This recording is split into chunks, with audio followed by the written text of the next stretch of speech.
Yep, and on that note, seems like the runners are off.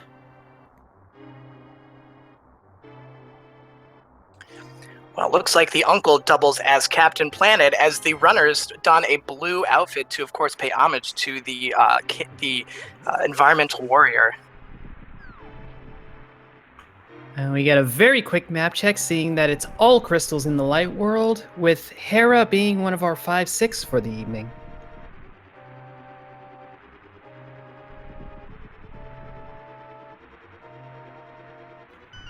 And of course, a quick nod to Ali and Mr. Scruff Ninja Tuna for taking care of tracking on tonight's run. All right, we're about to see what Uncle has, and it is the Cane of Burna. We have the blue crew tonight. I mean, there's some good consideration to keeping fashion all in the monochromatic scheme. Yes, but unfortunately that glove is silver. Although, I don't believe there's any useful blue glove in this game, so we'll take the useful one.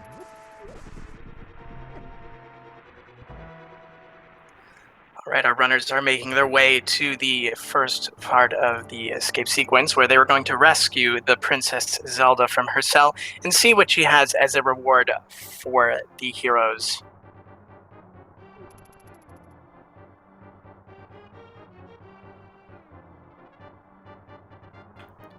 Now, as we mentioned earlier, the runners are very much going to want some bombs. We actually saw Durand taking a moment to do a little bit of farming, just on the off chance.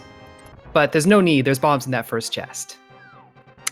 And there they are, but the runners are certainly going to want to be mindful, too, of their magic consumption with the Cane of Burna, because it becomes a little bit trickier when that goes out of play with the lack of magic.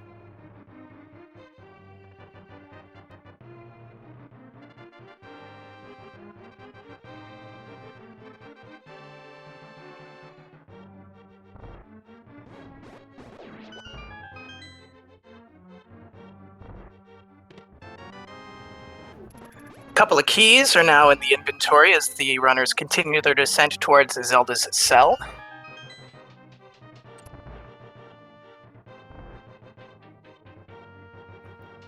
Yep, looks like Zero Rush will be our first to take out the ball and chain guard and switch over to escape mode.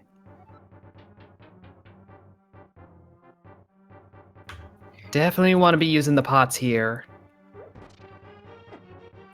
Yeah, conserving that magic is going to be critically important, so that's a great strat. And Zelda has a piece of heart, so you save her and she gives you a piece of her heart. She should have given you the whole one. Well, yes, but generally people need a heart to live, so, you know. One might argue, as one of the sage's descendants, that perhaps she has magical powers to stay without that critically important organ. Possibly. I'm not extremely well versed in Zelda lore. There's the next book for someone to write, The Anatomy of Zelda Characters.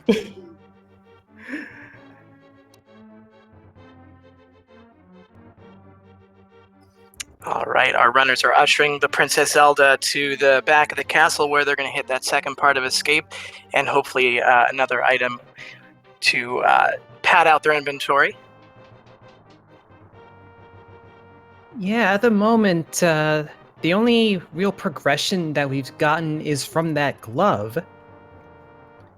So we'll be able to do the standard checks and, hopefully there's progression in there. But so far, the rescue sequence hasn't opened up anything new.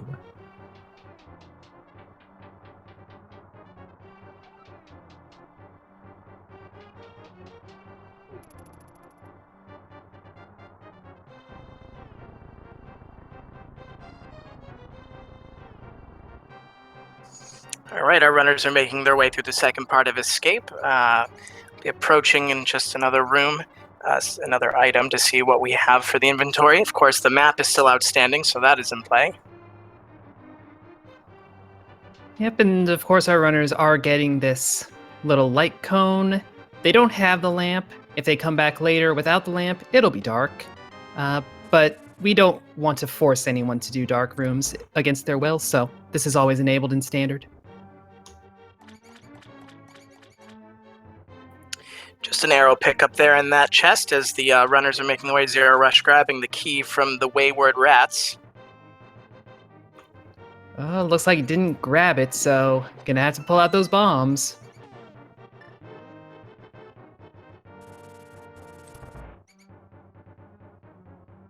There he goes. Weighty words made it a little easier, having saved a bit more magic. And here we go with the 3 chests. We have the flippers, we have the mirror, and we have a red ruby. So that was a pretty hype back of escape there. That would be progression, yes. That would be just a little bit very necessary. Just a little bit very, not a lot very.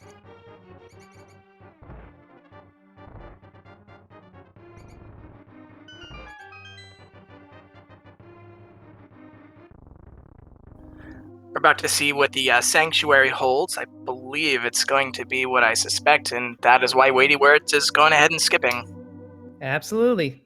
All we have left is the map, and nobody needs that. We've already cleared the area.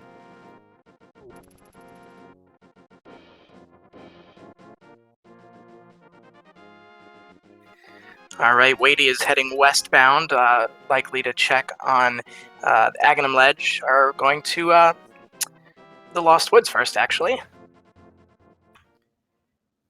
Adium, I guess, is setting up a hula hand drop. Not a bad idea. You need those 100 rupees for the bottle vendor, and then perhaps some more for another bomb purchase if they do not pick up some more bombs. Although Weighty Words picking up some more bombs in the Lost Woods, as is Zero Rush.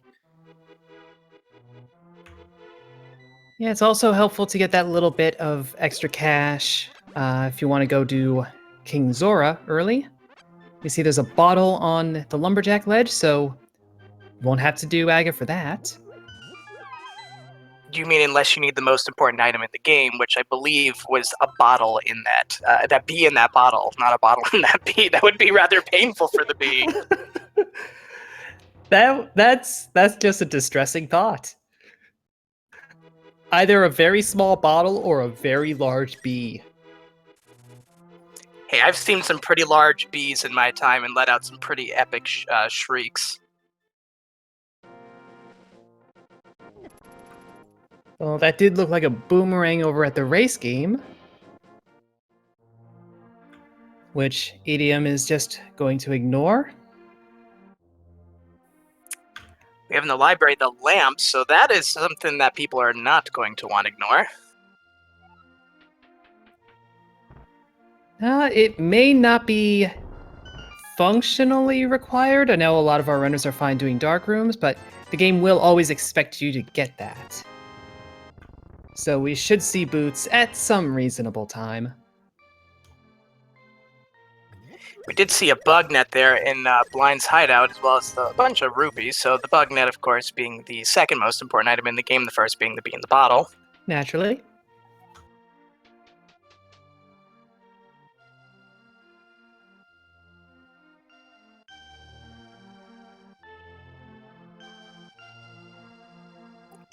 However, so far, Kakariko, as its music denotes, has been a very calm checking location for our runners, as there hasn't been much dug up for them.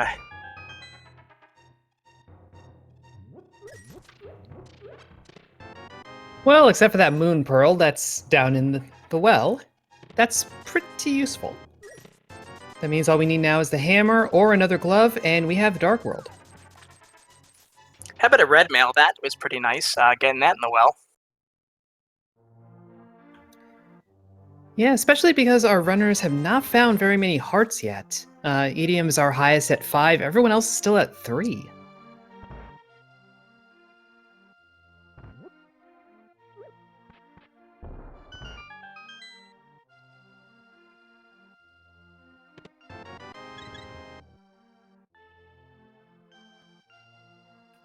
All of our runners have a pretty sizable rupee count, most either close to or exceeding the need for the 500 rupees for Zora, and with those flippers that may be sitting in the back of their head.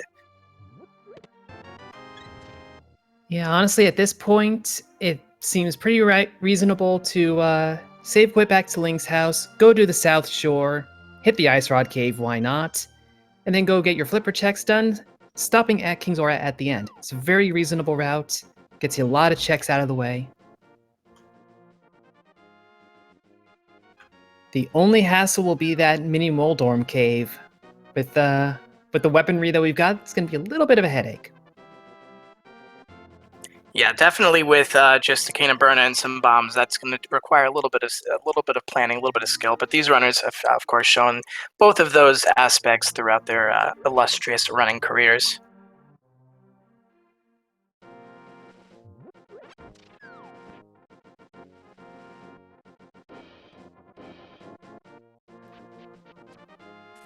Yes, these are 4 of our participating runners tonight. This is a community race. Anyone's welcome to join.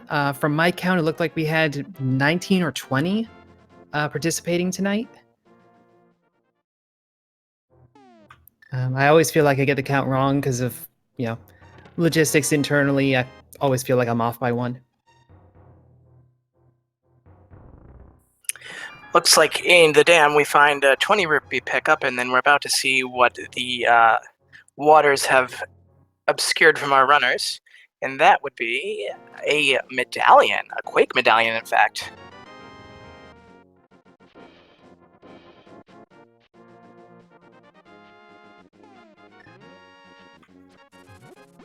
Good find to have, although we can't really use it yet.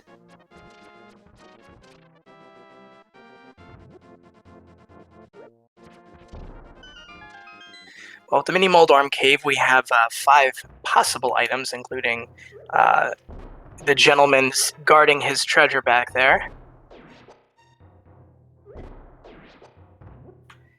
Lady having to be a little direct with those bombs to try and get the Moldorms to cooperate. Take one for the team if it gets the job done. And he got a bomb replenish anyway, so that was nice. And a sword, so we got our first sword of the game here. Could use that a moment ago, dude.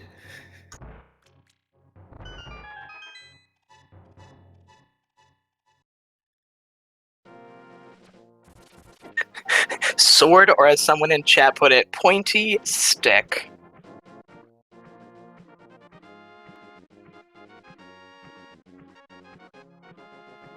I'm just having this image now of Link running around Hyrule, poking people with a pointy stick.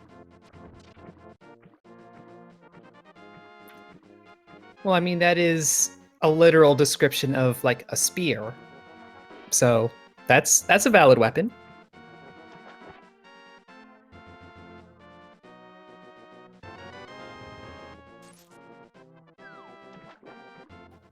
Well, speaking of spears, all that the hobo could spare, weighty words, was a little bit of cash.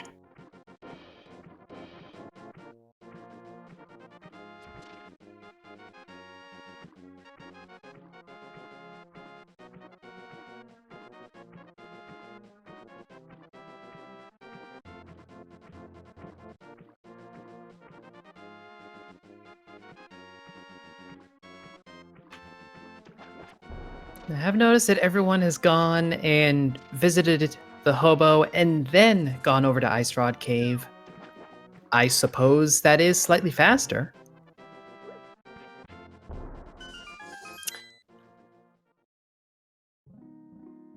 But no, Durand has gone straight for the waterfall to find some supplies. And only a big old 20 there in the Ice Rod Cave, so far these checks are not pulling up a whole heck of a lot for these runners, but we'll see what Zora and Zora Ledge have. Well, we're not going to see what Zora himself has, because that 20 on the ledge is not enough for Durand to get up to 500. It will be when Weighty Words and Zero Rush go up there, although Zero Rush is just going to farm ahead of time. And EDM, plenty of cash to spare. Looks like Durand is heading towards the Hasrala and Eastern. It looks like abandoning ship on Zora. Hopefully that's not going to hurt in the end, but we'll see.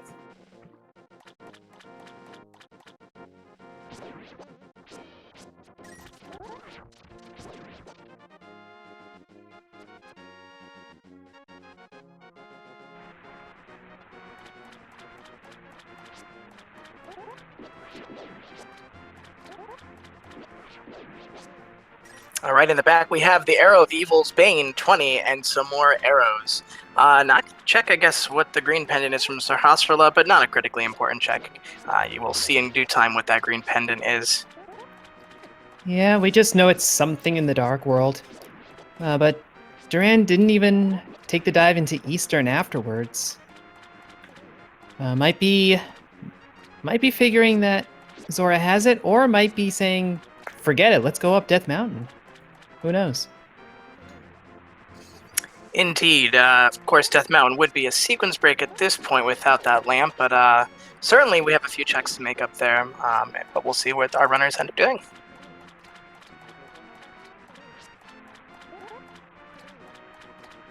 Perhaps King Zora himself could hold the key to the next progression for our runners, which would unfortunately put Durand out of a little bit out of commission as he skipped on that, not having all the rupees. And then when spent some on some bombs, when King Zora could have just spit some up for him.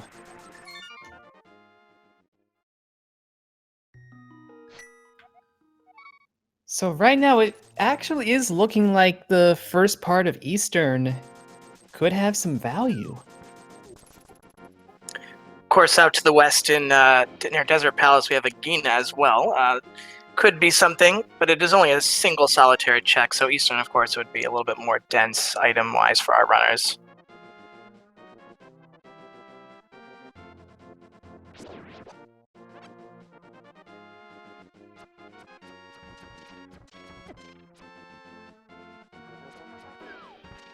Duran skipping that big magic decanter that would have let him use Can of Burna and avoid this whole bomb shenanigan.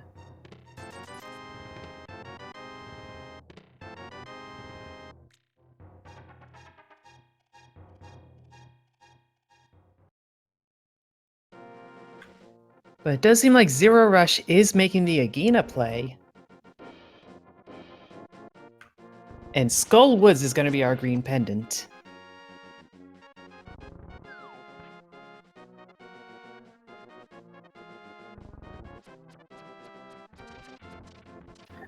Looks like Duran is also setting up for a Houlihan to get those rupees. I'm sure very curious as to what King Zora will hold. Now, I'm not sure I caught the Desert Ledge, but I think that was half magic?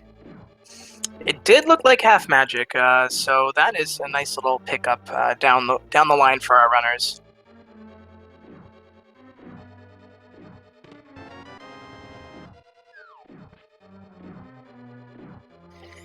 Zero Rush about to show us exactly what Agina has in his hideaway, and it is a book. So, you know, go pick up that half magic if you want it. That's a bizarrely convenient place for it. I mean, it's inconvenient because it's Agina, but it's convenient because it's desert. And there's a hookshot over in the Eastern. Hookshot.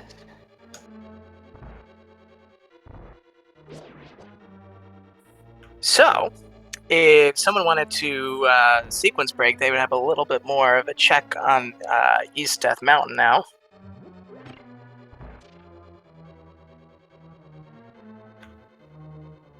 Yeah, that hookshot is very very nice to have, but right now it is not actually progression until we have logical access to Death Mountain.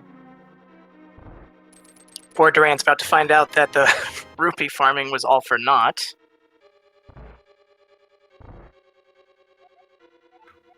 A unique item requires a bomb. That certainly narrows it down. Thanks, game.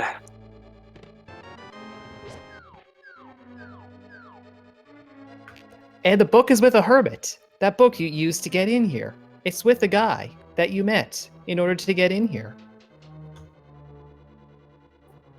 Also, thanks, game.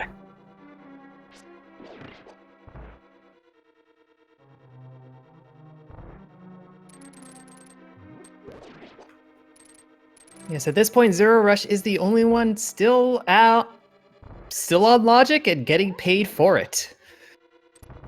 However, Zero Rush got a hammer, so stop, hammer time, and also Dark World access time.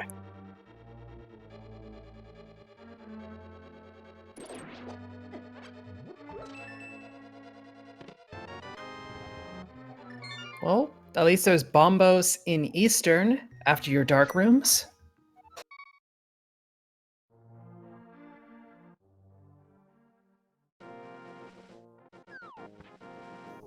Meanwhile, Durand did the sequence break, and up Death Mountain they went. I didn't see what the old man gave as a gift, though. Just 20 rupees. Social security money.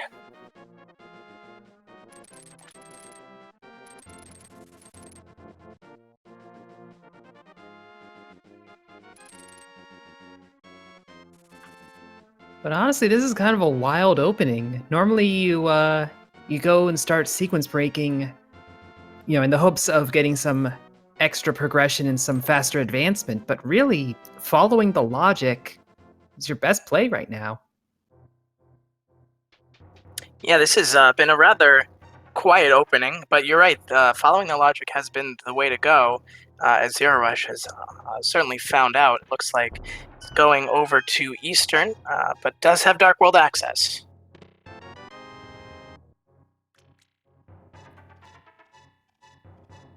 Yeah, you could very easily go and go through this portal after visiting Sahasrarla, dip into Pod as far as it'll let you, and then do the same with Eastern.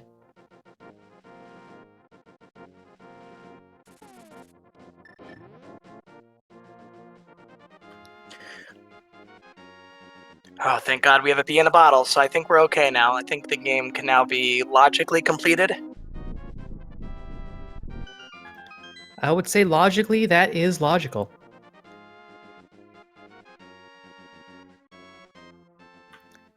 And also we get to see that Tower of Hera is not fire-locked. So Durand might actually be sequence breaking their way into our first crystal. Some cash is in Blind's hideout. Thank you, game.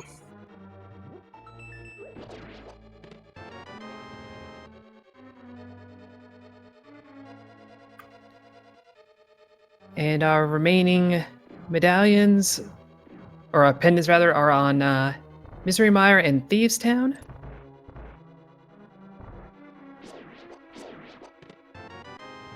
Yes, and the other 5/6 crystal is an Ice Palace. And it looks like we're about to get ready for some hype.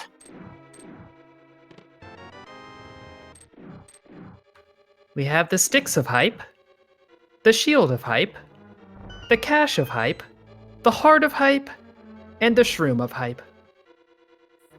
And over on the right side, Durand found that there's a unique item in Skull Woods, which is our green pendant. And we know the unique item is not the single arrow. I don't know, that single arrow is pretty enticing. Yes, but we already know where it is.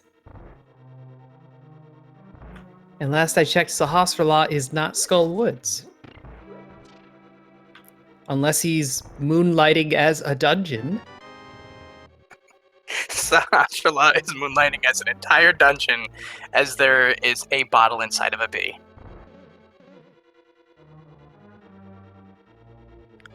Folks, we don't follow the rules of physics here. We just play rando.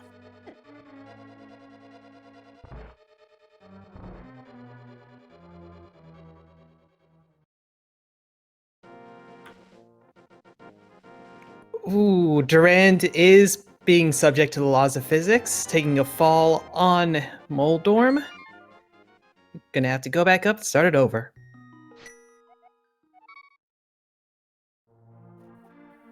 So I guess you would say the second fight for Durand and Moldorm is Durand.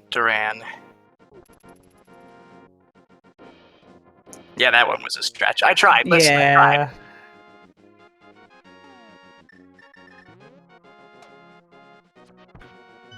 Well, Durand gets a moment to think about what they've done.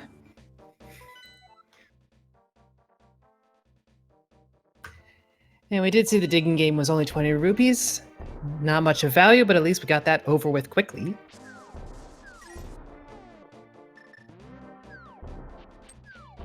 Duran, of course, falling victim to a couple of hits there, just taking a deep breath, going back up, and going for round 3. I have faith that Duran will take on and defeat the Moldorm man at this point.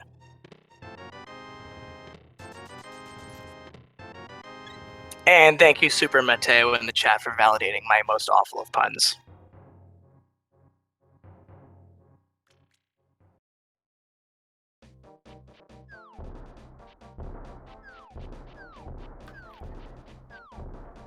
Well, it looks like we may have Zero Rush heading towards Village of Outcasts, possibly with a dip into Skullwoods.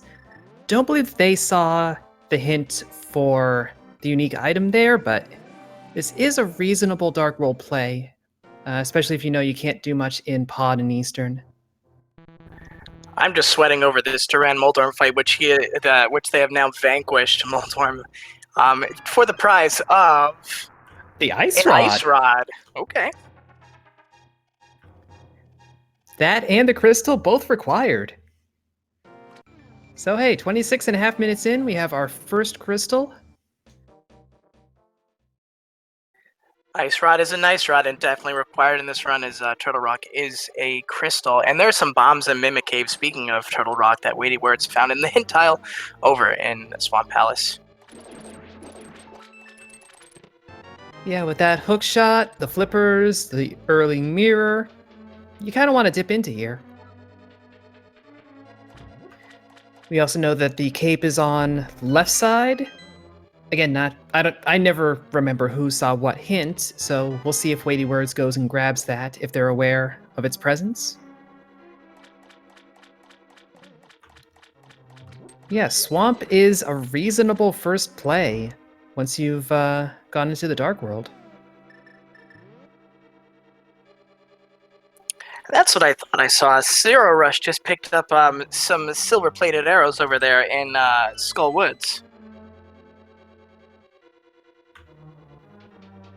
Yeah, that is a unique item. And Zero Rush is going to take that and bail. There's only a 50-50 chance at that point that the next item would be something of value, so I don't blame Zero Rush for bailing out of Skullwoods at that point.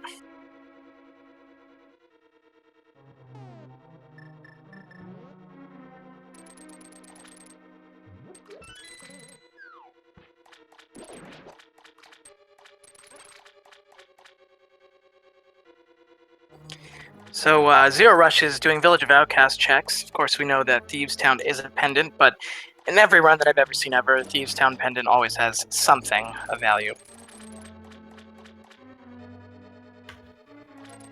It is, of course, one of those bylaws of Rando.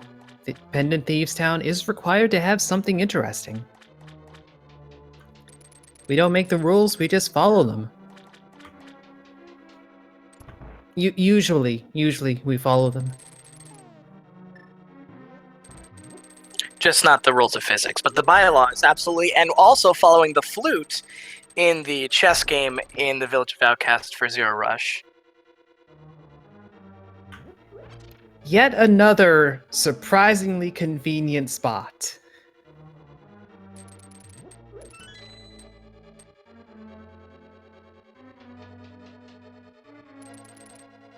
It almost makes me feel like the medallion that we need to open up Turtle Rock is going to be over in Hookshot Cave. Well, of course it is. That's the bylaw after the other bylaw that you just mentioned. Everything for Turtle Rock needs to be near Turtle Rock.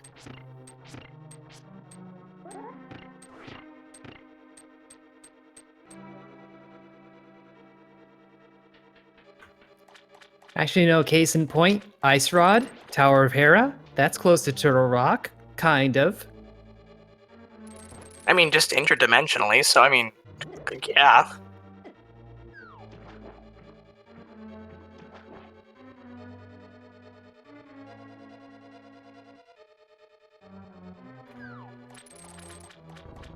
So far, Zero Rush is not finding anything in Thieves Town other than that shield. So if there is value, it's hidden behind the big key door.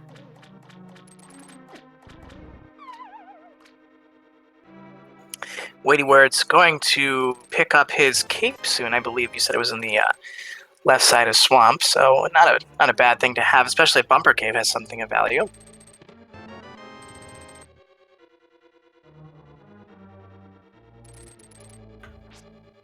At the very least, it's a chance to make Ganon a little easier. Depending on our sword situation, you may want that just to, get those first few phases out of the way a little easier. And of course, with half magic, it's a match made in heaven.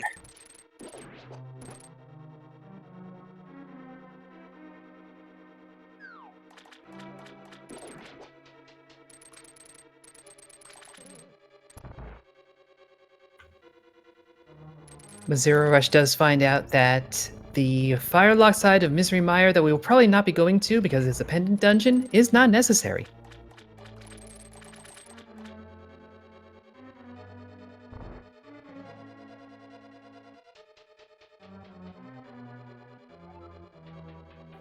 Zero Rush is doing their due diligence here in Thieves Town, cleaning out the dungeon, and we're going to see what the next chest holds for them.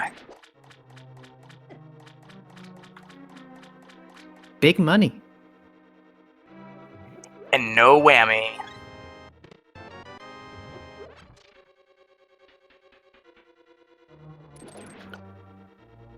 Weighty Words is going to take that Swamp Palace Big Key, head back to the chest after dealing with these incredibly glitchy stairs.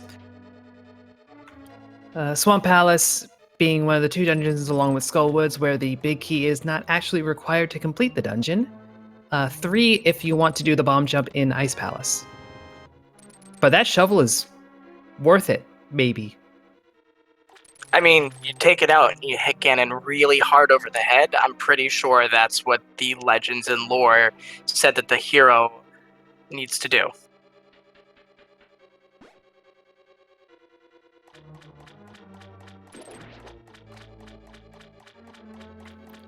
I mean, we do have entire games dedicated to the heroics possible with a shovel.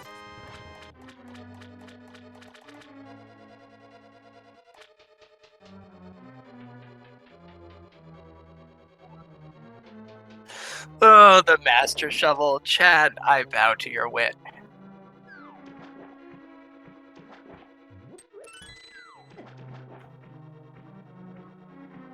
We're going to have Zero Rush heading over to get a bit of Blind's Wit, as Weighty Words goes and takes on Argus.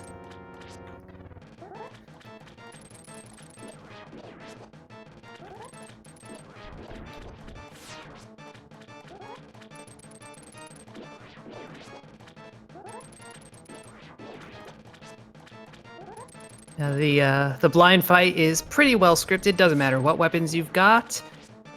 For the Argus fight, however, gonna have to do these spin strats after pulling each of the puffs.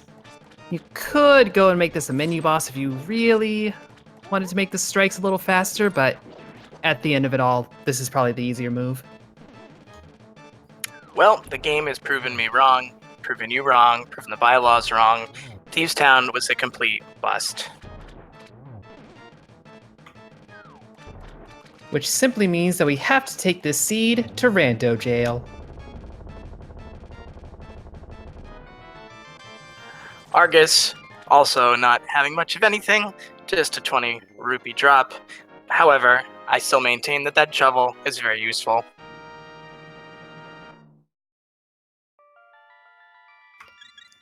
And while we were rambling, Zero Rush was playing a tune, and now has logical access to Death Mountain.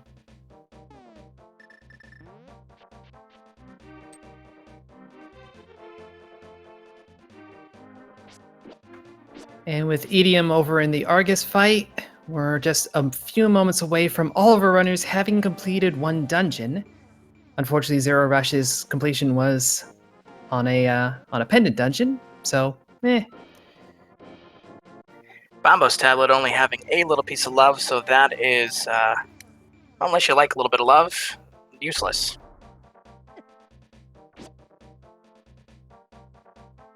But really, a little bit of love is never useless.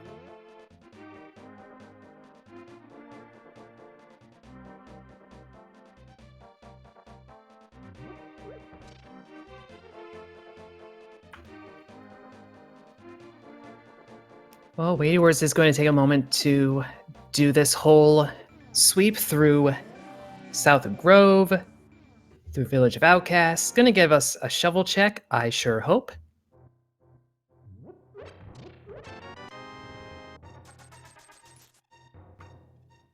Zero Rush did not dip into Eastern, so their Death Mountain adventures are going to be a little slower. They'll still be able to hit everything, thanks to the mirror and the hammer, but won't be able to take that little shortcut. Stumpy dropping his 10 arrows as Weighty Words is about to use the Shovel of Evil's Bane to see what we have here. And it is a Titans. What did I tell you? Someone go back in the stream when I said that the shovel was useful, because that's what I said and that's what it was. That will cause somebody pain this evening. Because I am pretty sure Idiom did not take that big key back to the big chest. Could dip back immediately afterwards? No. Idiom might have a situation. Oh, Idiom did get the shovel. Well, forget everything I just said.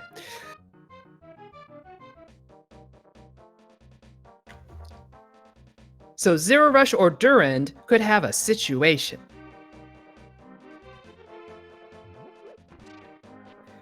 Weighty Words is making use of his or her new fancy handwear to save the swordsmith. Then we can do some hammer pegs. We can do can also do purple chests. We have a few things to do.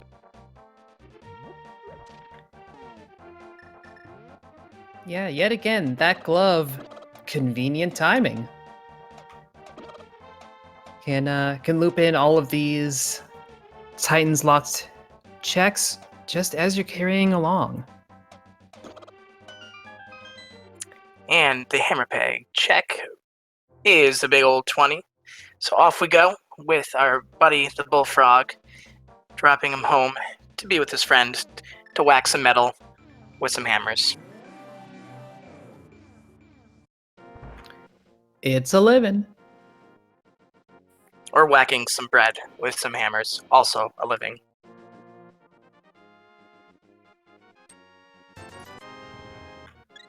And that's a lot of loving.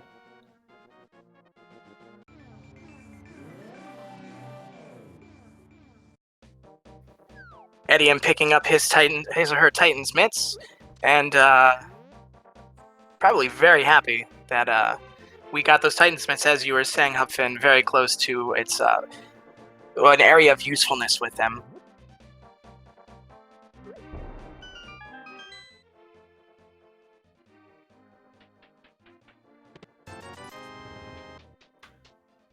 Zero Rush only taking a single fall to our rudest of Moldorms, picking up their Ice Rod and their first crystal.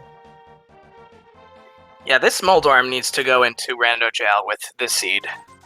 And looks like Weighty Words picking up the flute as well, which is going to be coming in handy. And Duran, we'll see what Duran's about to do. Looks like activate the flute is what they're going to do. Yep, as Weighty Words makes that same Thieves Town dip. It's not unreasonable, but not valuable.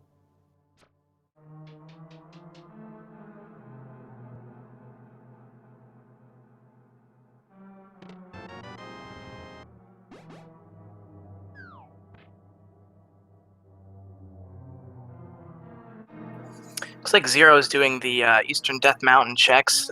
Didn't opt to do purple chest, but I do not blame them, as there is much more item density. And with does Does not have the Titan's Mitt, so cannot do Dark World checks, so that's gonna be another visit.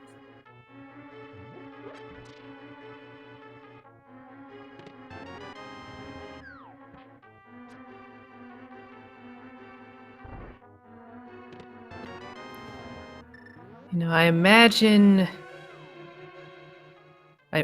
we've seen the right side of Death Mountain. I'm speaking slowly as I'm trying to remember what might have been in Paradox Cave, but I don't remember actually seeing it. Well, we're about to see it again. Yeah. At least see something from Zero Rush here, so we'll hopefully see something good, and we see a piece of heart and a bow. We see the D. So we didn't go into Paradox Cave.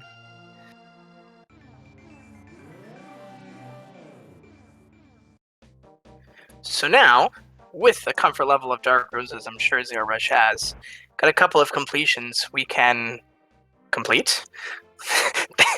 I have a lack of a thesaurus right now, so there you go.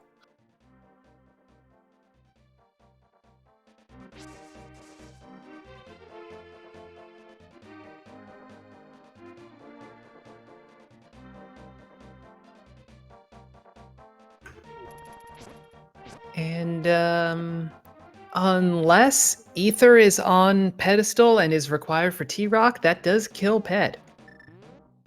How dare you kill Ped? What did Ped ever do to you? Make seeds unreasonably long and obnoxious. It's done that.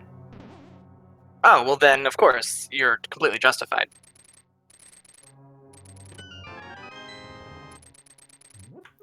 And you know what? If I'm not justified, send me to Rando Jail.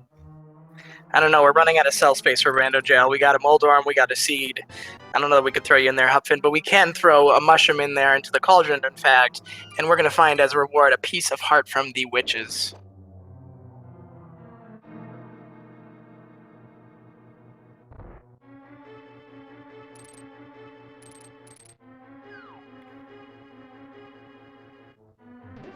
And that's going to push Zero Rush with that bow over to Eastern and Pod. They're willing to do Dark Rooms. That's 2 crystals they can nab back to back. About to get a medallion check here on Misery Mire, and it is... Aha, Ether. So, that's not good. If indeed Well, Misery Mire has something, it is a pendant dungeon, but I'm going to say that's not good because why not? It's definitely not good if you wanted this to be a pedestal seed, because at this point, that's not happening. Well, listen, the pet heard what you said and said, well, you know what? I'm out. Just like Shark Tank, it's like. And for that reason, I'm out.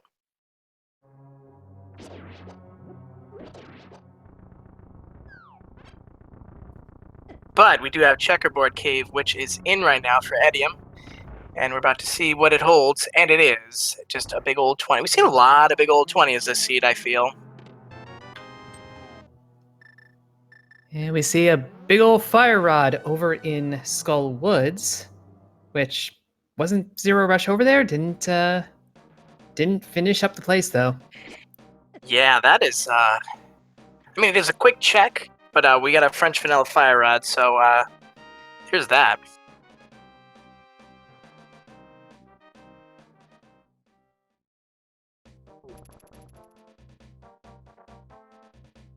Question I have is, where are the boots? As the boots would be putting these dark spaces in logic. And there's a sword, though, on Bonk Ledge.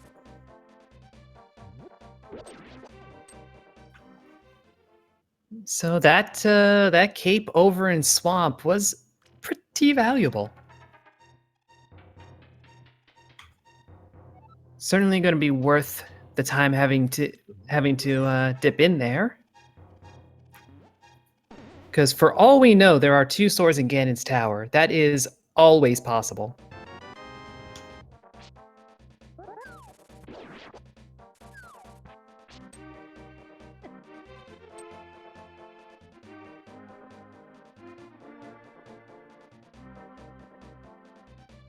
Looks like Weighty Words is about to check that graveyard ledge to see what value is there.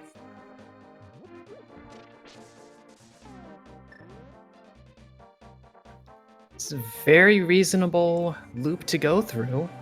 Can't take care of King's Tomb unless Boots happen to be here, which would be the theme of the day.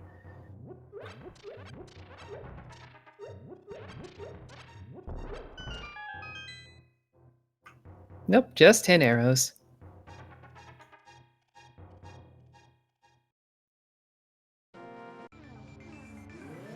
I hate to even say it, but I wonder what Catfish has. Well, I think Weighty Words is going to continue the loop and find out.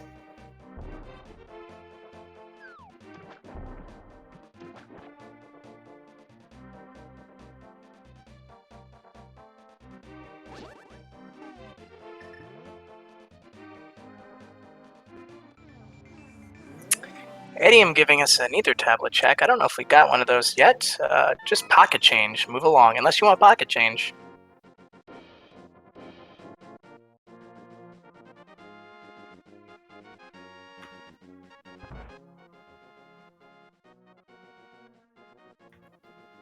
Weighty Words finding out about the little bit of love over in the witch's hut, routing this pretty well. Holding off on that until they could sweep past on the way to Catfish. Some pretty sound play here. All right, ladies and gentlemen, we're about to see what that devious old Catfish has mucking around in his circle of despair and doom.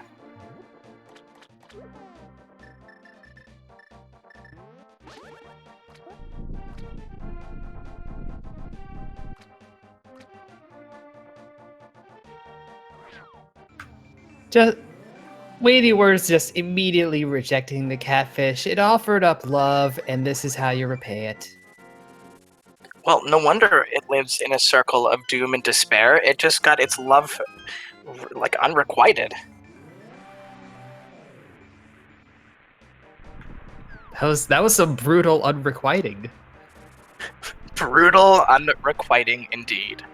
And as was Zero Rush's brutal slaughter of the Armos' Knights for just some bombs.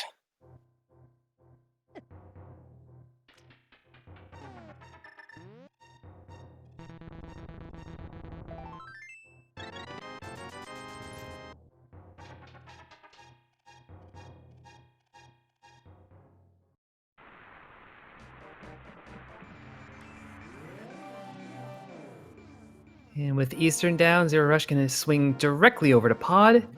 Weighty Word's going to go into the back of Desert. Having that fire rod means they can actually go and visit the Lamelas. And with half magic, it could indeed make the fight quite expedient. So we'll see, at the very least, you're clearing a crystal dungeon, which is good.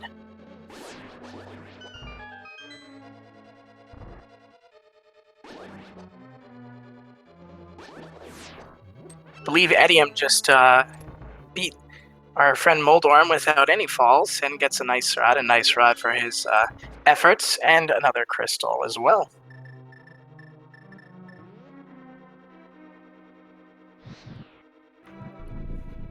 And Chad asking if Vanilla Boots still technically in play. That is a possibility. We have not actually gained anything from doing sequence breaks at this point.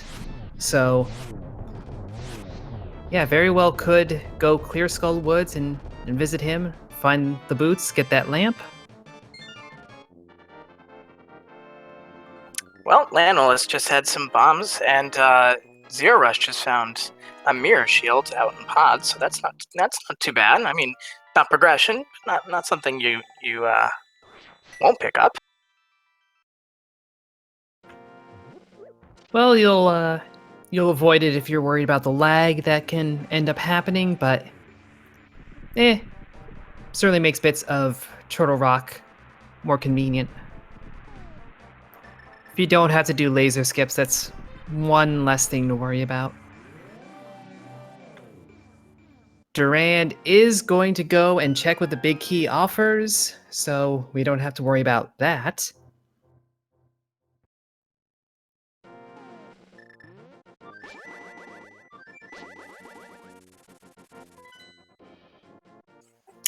Well, Zero Rush is finding all his little keys to make their way to the back here of Pod, get some more items. Of course, still lacking that shovel, that ever-important shovel out in Swamp Palace, so we'll see when they make that play out that way.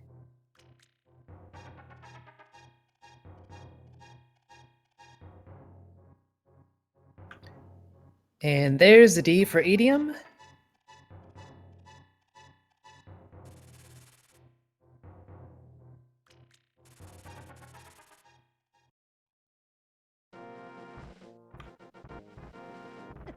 Really, at this point, idiom just needs the Cane of Samaria. And if Turtle Rock isn't Ether, could clear the seed. It would hurt. But we would be in no mode. It's like Go Mode Light.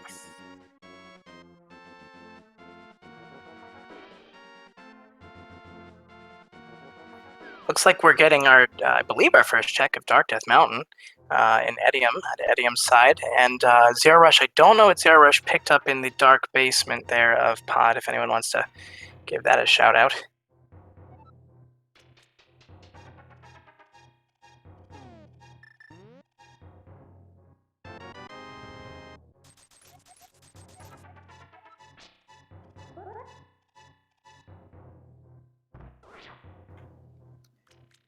We find a piece of heart over in the dark maze. You see that Weighty Words actually did pick up that cape without knowing that anything was going to be over there. And there's another sword over in Super Bunny. So 3 out of the 4 swords, and one of our fantastic trackers has said it was a little darkness and unseen mystery in that basement, so I think that's pretty accurate.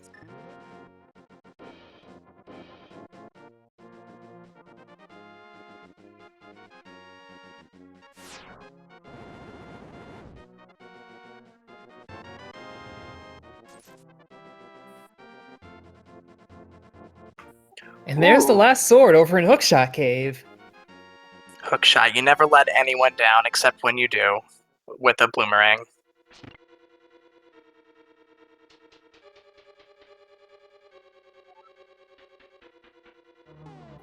About to get that medallion check on Turtle Rock, and it is a Quake.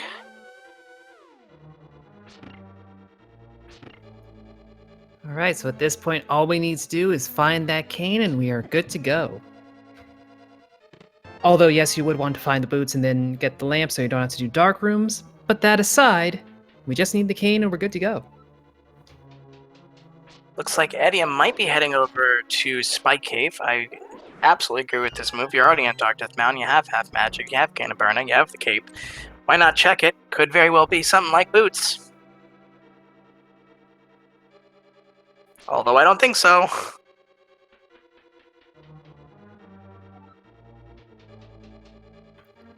Well, you know, I always say this is the one check where it's not about the right time to do it, it's not about the good time to do it, it's just the least bad. Although I guess for 300 rupees, the best time to do that would have been never. I mean, I suppose I would describe 300 rupees as less bad. I mean, you could have gotten a single rupee. That'd be bad. True. That is true.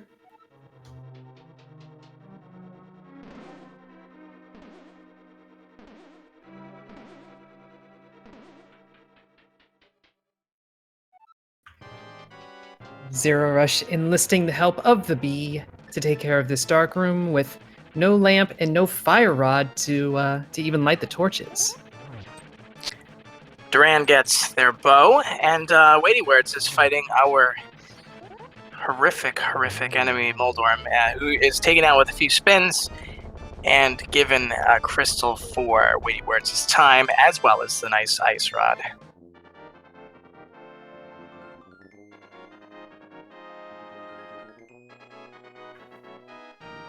Yep, and that puts Weighty Words back in the lead in terms of crystal count. Even though Zero Rush is about to tie it up and will technically be ahead in terms of dungeon completion, but, you know, one of them's Pendant Thieves Town, so meh. Weighty Words does have as an option now that Ice Palace play, and that is... That's no mode. Oh, did we find a thing? Canis Samaria was on Helmasaur. Yeah, that's a thing. That is absolutely a thing.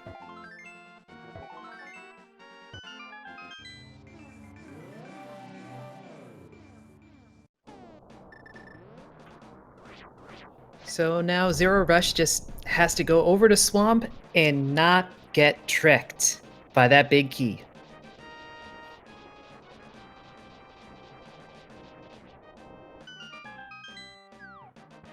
And that's where Zero Rush looks like they are headed.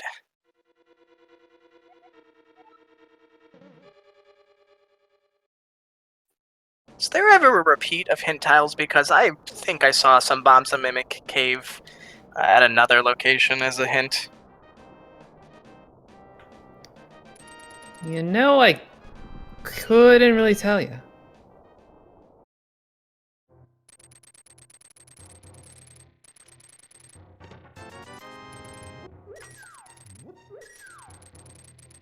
Yeah, unfortunately, Zero Rush is not in a great position in terms of what they're missing.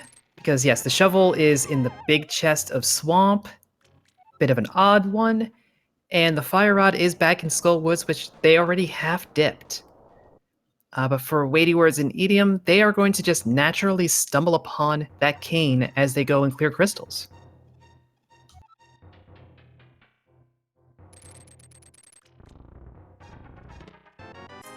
And Weighty Words now has the Butter Sword, or the Golden Sword. So, again, not something you say no to, but not something that is progressing us any further.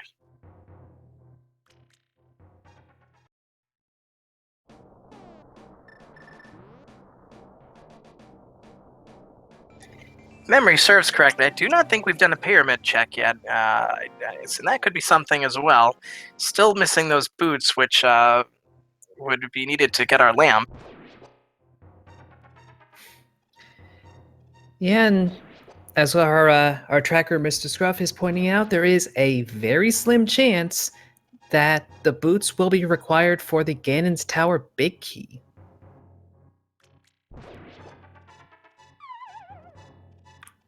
It's a slim chance, but we're saying there's a chance. And of course, when there's a slim chance, Rando hears you and will then say, I'm going to take that slim chance.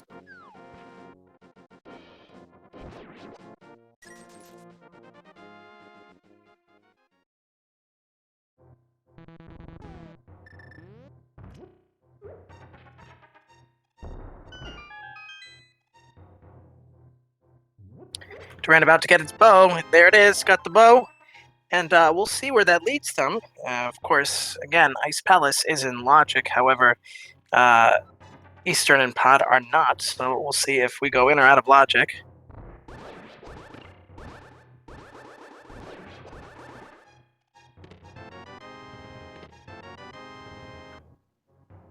Yeah, that's actually a fair point. Ice Palace could very well hold the boots, and that could be the logical next step.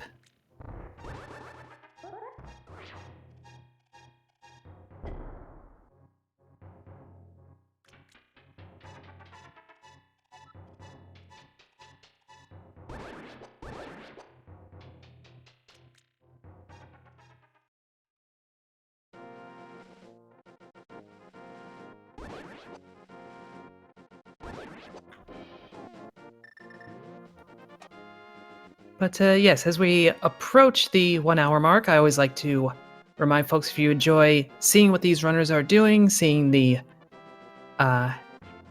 skill and clever routing and all of that in play, always worth dropping them a follow and checking out what they do outside of these races. And another quick thank you to our two trackers, Mr. Scruff Ninja and Allie, of course, splitting their eyes and helping us track for the evening, doing a great job.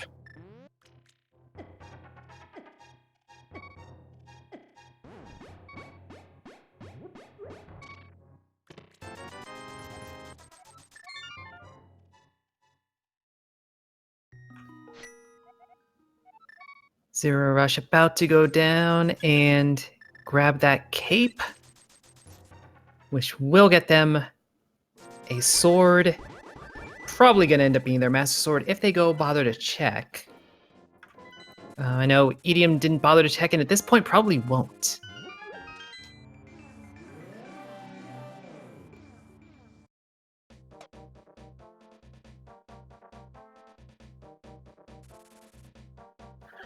Looks like Weighty Words is opting to go ahead and clear the two dungeons here, Eastern and Pod, Dark, likely with little issue.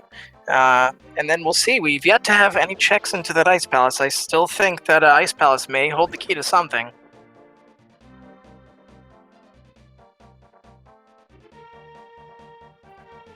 Yeah, I find that runners are just generally not fans of doing Ice Palace. Poor Ice Palace always gets a bad rap. I guess it's because it's just so cold to our runners.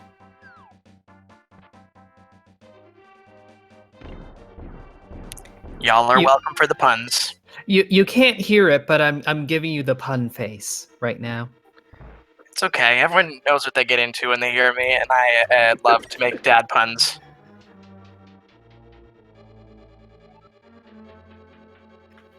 See, Edium is showing some love for Ice Palace, and in they go.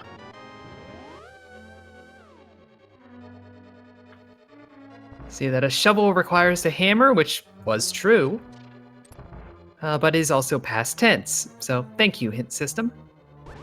Zero Rush is going to go get that shovel.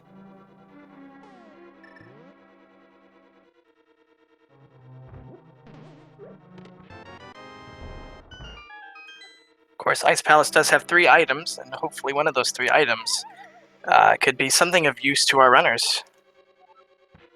Like boots. Like the boots. So that puts Eastern and Pod back into logic, closing the loop. I'd say we're well and truly in no mode at this point.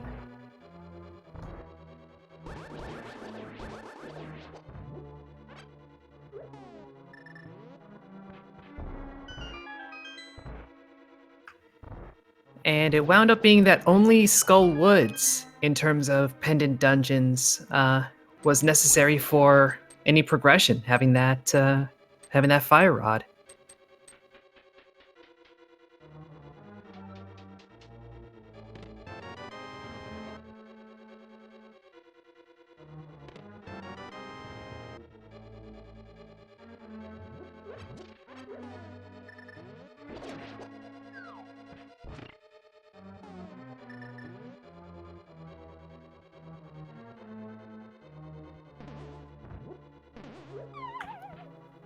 Idiom making the Ice Palace bomb jump look easy.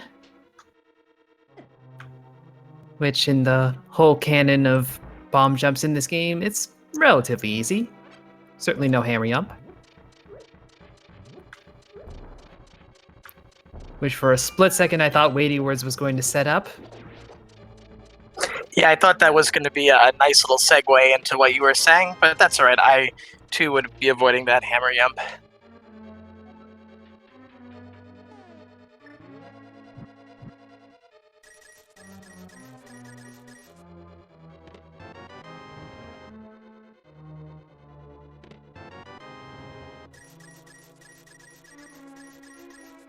Okay, we got a full heart there in the big chest for Ice Palace. Those boots, of course, making Ice Palace totally worth it. And Edium's going down. Looks like they might be taking on Cold Stare, which, of course, is one of our many eyeball-themed bosses in the Link to the Past.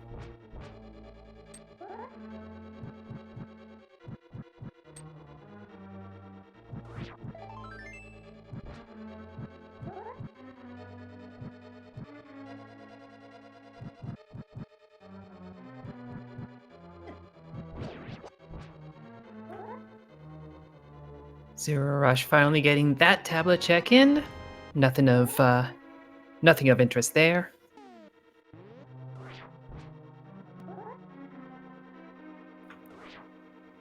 And gonna make the dig that unlocks the rest of the seed. Idiom taking out Cold Stare and for their troubles getting a map. I don't know that Idiom found that third item in Ice Palace, although it could be something that I missed.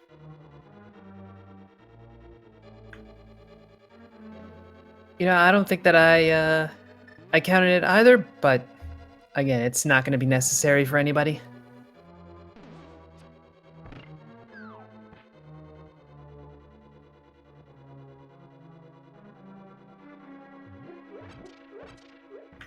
So I'm wondering now if Idiom's going to go ahead and get that lamp so they can clear. It looks like it.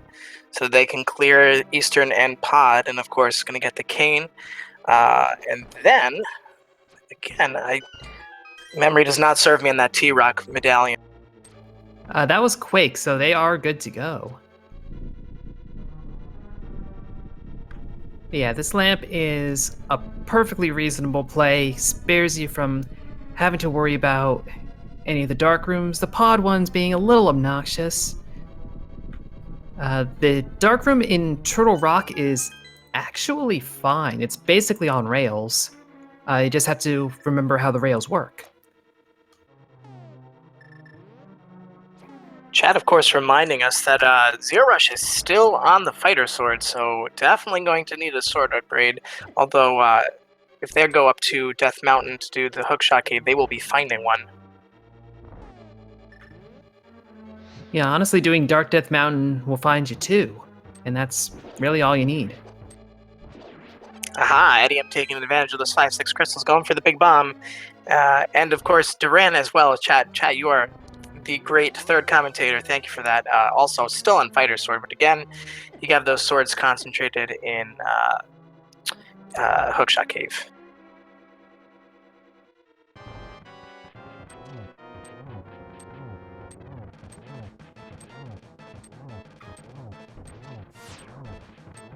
We just have to hope that Idiom, after taking care of Pyramid Fairy and Pyramid Proper, will go into the two dungeons that are right there and have what you need. Which Weighty Word is about to find out for themselves. So fair question. I would love to be in the room when Zero Rush finds these boots, knowing that lamp is unlocked. I don't know if you are angry at that discovery, or I guess just in general nonplussed. Well, it certainly wasn't slash-inducing. I mean, boots are an exciting find, so that might mitigate a little bit the anger from knowing that they blocked lamp.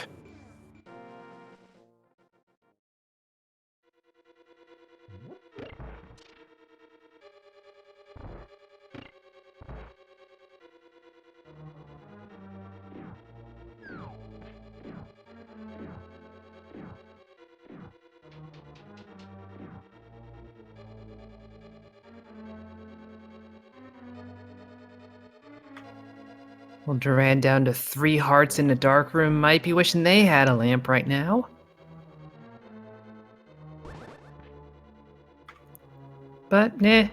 The backside dark room in Eastern, not the worst to deal with. It's just the weirdness of the enemy movement. Yeah, once you're through that part of the dark, it's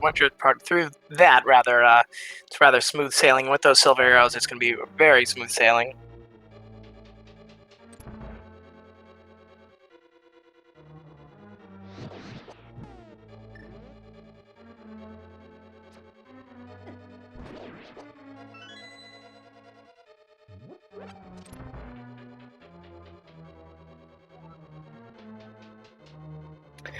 So another question here is, does Zero Rush go back into Skull Woods? I mean, eventually, probably, but how soon before they go back into Skull Woods is the question. And it's kind of hard to say. I'm sure they know that they only got the one item out of there, so there will be something. But, are there more appealing checks to make first? With those boots, you might want to do boots locked stuff. Which doesn't get you a ton, just quantity-wise, and obviously won't have any value, but that is an option. Weighty words in a blink and you missed it. Beat the Armos. Nice for their next crystal, and Zero Rush is doing those other chest checks in ice that we may have missed before. We have a small key, and we have a couple chests coming up.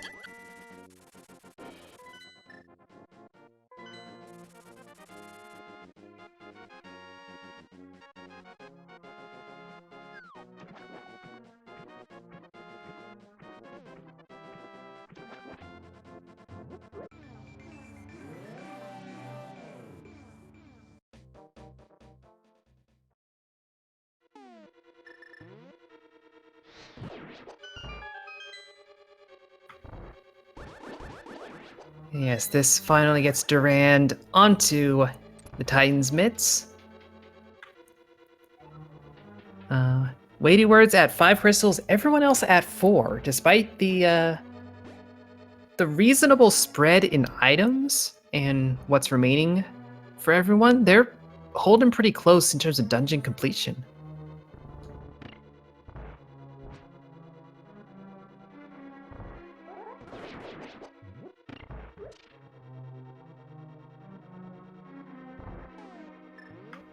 Oh, Weighty did not pick up the boots.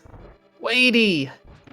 Oh boy, that feels bad. That is a national tragedy. If that key for Ganon's tower is on the torch, man, that is going to feel really bad. Yeah, now, as Chad is pointing out, Weighty is in go mode, so they're not really fussed with any chests, but again, you always want boots, and there is that extremely slim chance that you're going to need them. Well, barring that big key being on the torch, yes, Weighty is in go mode at about 1 hour, and I don't know when. We missed that go mode achievement. Yeah, I guess it would have been the cane, so that was actually a couple of minutes ago.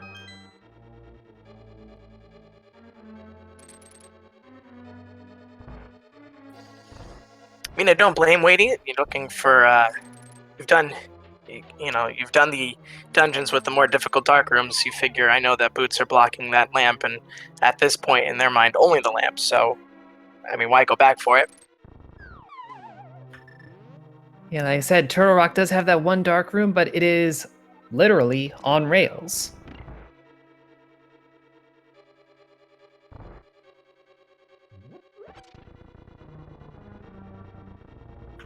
Zero Rush doing the Cold Stare fight with the hammer. It's a little tough, but they do have that red potion.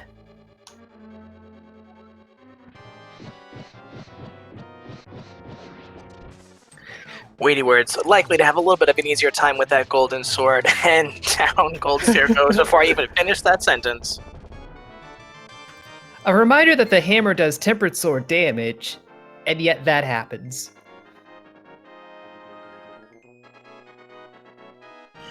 Edium creeping ever closer to being in go mode themselves after beating the Helmasaur King.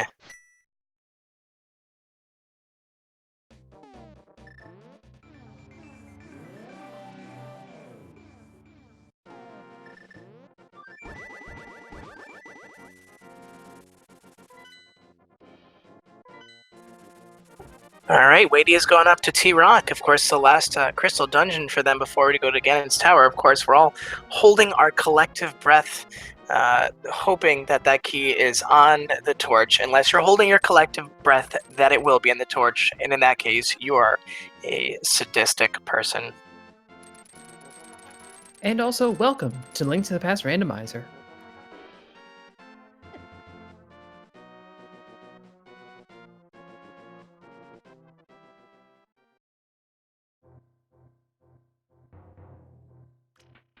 I think we're getting our first view of the purple chest here from Duran.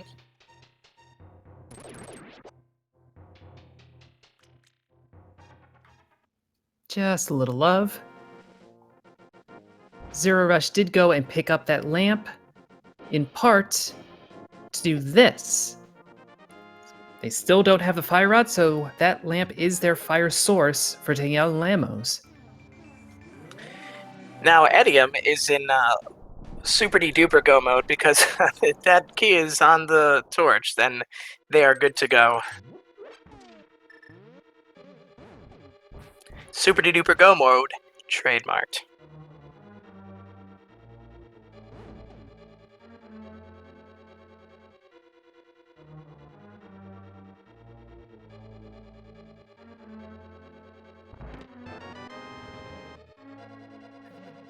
Now, if you're weighty words and you're in your last crystal dungeon here, nope.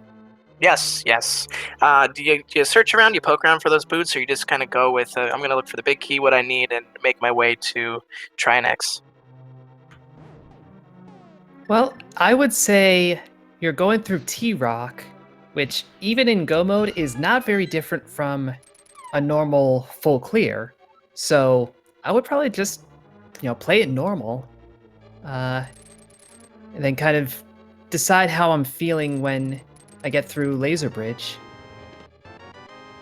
All right, Zero Rush has his penultimate crystal. However, without that Fire Rod, unless they think Fire Rod is in that first chest of T-Rock, which I've seen it happen, needs to do some more checks.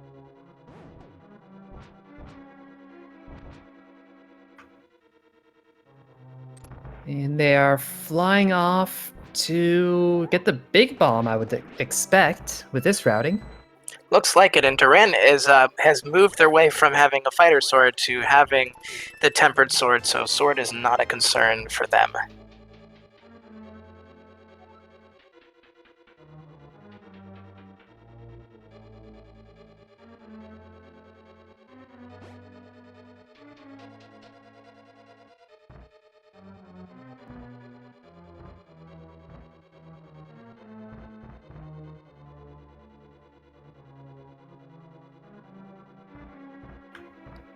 Zero Rush making a nice little use of that damage boost with the bomb. Get a little bit of dashing going.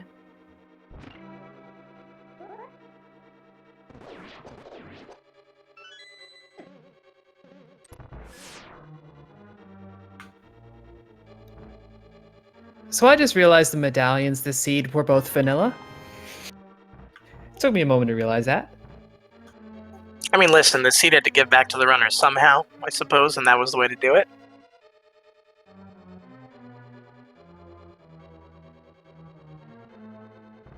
Weighty Words getting that big key for T-Rock, so off they go.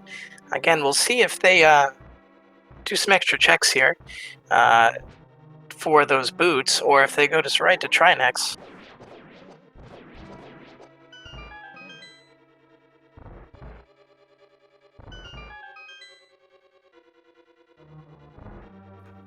Well, EDM still doing some checks, and I'm not entirely sure why.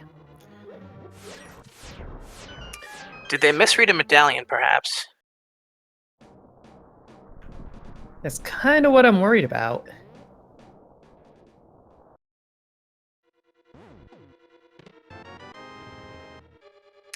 So, I mean, at that point, do you go back and check to see if your suspicions are confirmed rather for medallion, or do you just do some checks thinking that'll save you time?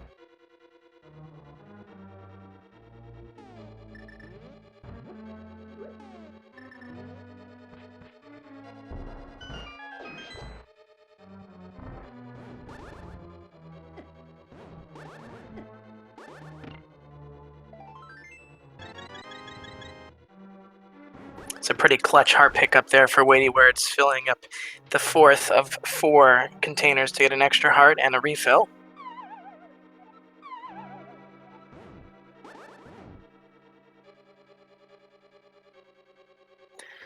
Looks like Edium is taking Swag Duck Airlines down to Kakariko Village. It's gotta be that they misread that medallion. Has to be.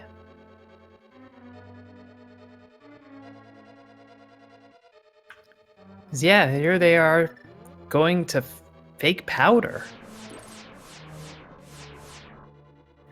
Well, Weighty Words needs to check that laser bridge for the small key. And so we'll see if once they find that small key, they continue on. But it may be in that last chest, so it doesn't really matter. Nope, second to last chest, and they're out of here. Yeah, those boots are of no concern to weighty words, so that pit is, though.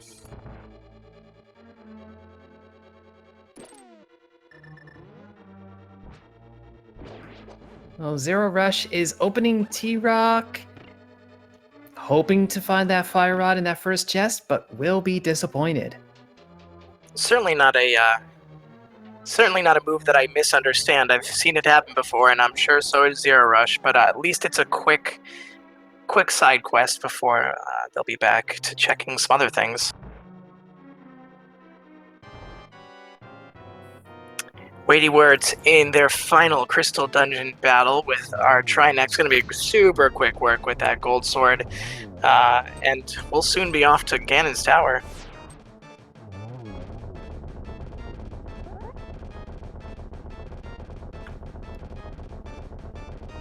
And even though this is just a daily community race, there is a game we always love to play.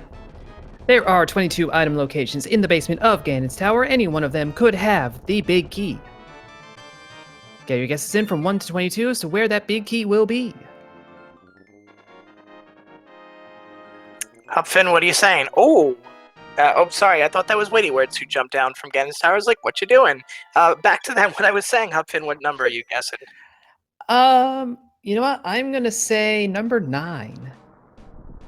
Number 9, a great location, a terrible Beatles song. I'm gonna guess number 6. So we have one guess for 6, one guess for 9. Nice. Of course, we are hoping that it is on the torch for the sheer comedy of it all. So everyone hold your collective breaths, either for or against that torch, because within the next minute or so, we are about to find out if we are in for a little bit longer of a race here.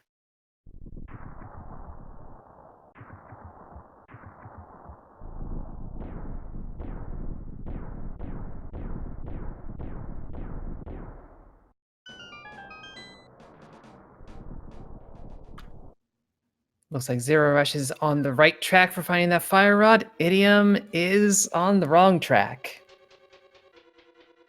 All right. And we are safe.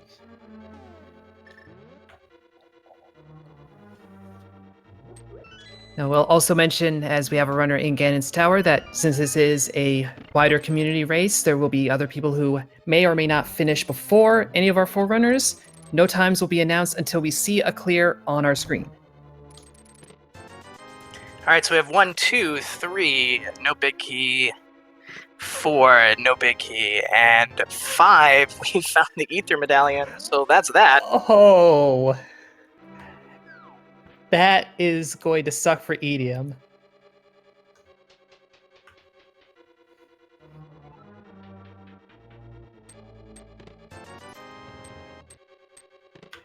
And there's the big key in Hope Room. So that could have been 1. That could have been 1. But it wasn't. It was a number that I'm calculating in my head right now.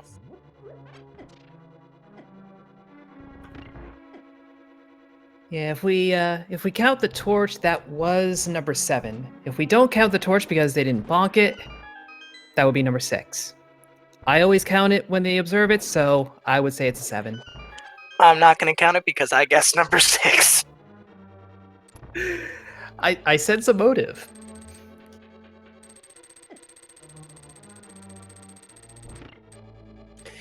Well, Edim is still doing some digging, looking for that medallion that we know that he or she is not going to find where he or she is looking.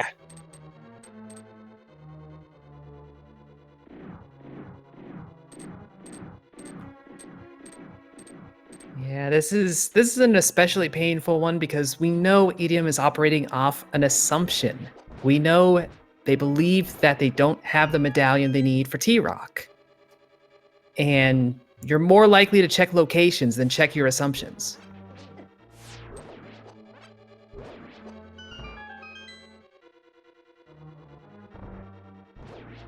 Alright, Zero Rush I thought was maybe heading for Skull Woods. Not. Maybe looking for Bumper Cave. Maybe looking for Graveyard Ledge. Yeah, very well could be. We might be operating on another assumption with Zero Rush. I don't know if they counted their items correctly in Skull Woods. Might think there's nothing left there.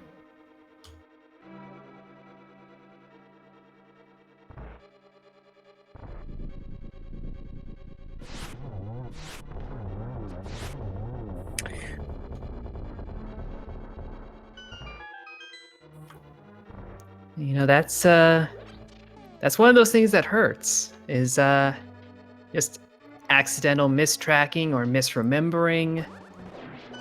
Just, flubbing the mental game. And it certainly has happened to the best of us, so we'll see what Edium does after Thieves Town. Again, it could be worth it just if it's that medallion that they're looking for, just to go and double check those two locations. One is a quick flute in a portal away, and the other is a quick flute in a portal away, really.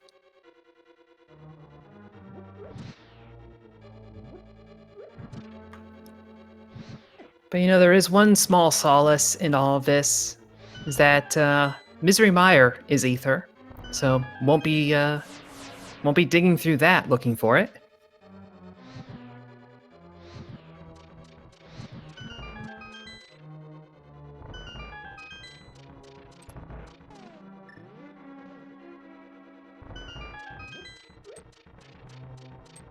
Someone in chat mentioned that Edium might be needing Fire Rod. Is that the case, or were they mentioning Zero Rush? No, I think that would be Zero Rush or Durand. Neither of them have grabbed the rod yet.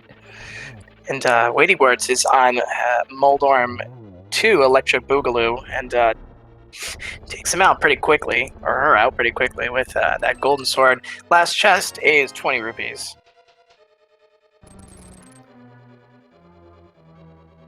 And also, no, we never saw a hint for boots, which is interesting because a hint for boots always exists.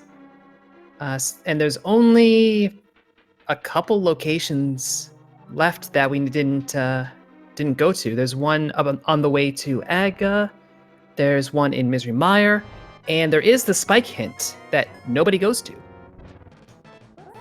Well, Weighty Words is on Trigonometric Tree, my favorite geometry boss, and yours too. Getting that single in the first go around, it looks like, but ever so closely making their way to our final boss.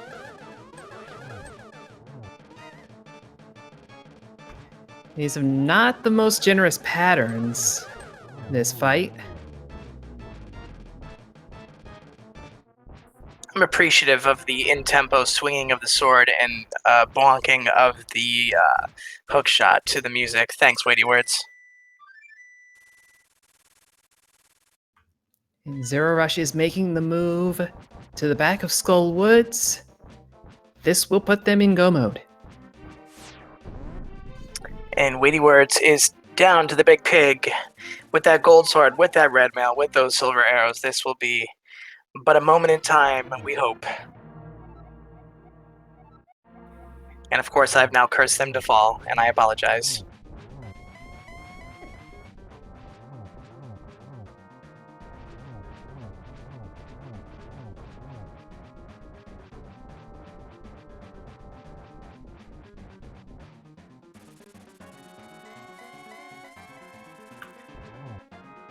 At this point, I'm baffled as to what Edium is doing.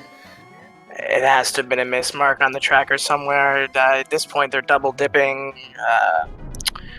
Ice Palace, so I bet it's got to be that medallion. I mean, yeah. And I guess, like I was saying, you check locations before you check assumptions, and that's hurting right now, big time.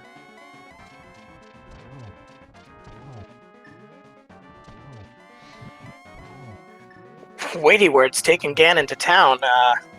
Got the double, the single, and that will do it for our buddy Ganon. Just a few steps over the bridge, and Weighty Words will be finished. And there we go. Get your GGs in chat for Weighty Words, who has finished overall second place in this community race with a time of 1 hour, 30 minutes, and 12 seconds. Our overall winner was Shire in first place, 1 hour, 23 minutes, and 7 seconds. So, pretty close finishes overall. GG's to both. Incredibly respectable time, and Zero Rush having that fire rod is now speeding their way through T-Rock. Adium is making their way through Ice Palace, and Durand cashed in that bomb. Still looking for that fire rod. Hopefully we'll head back to Skullwoods fairly soon.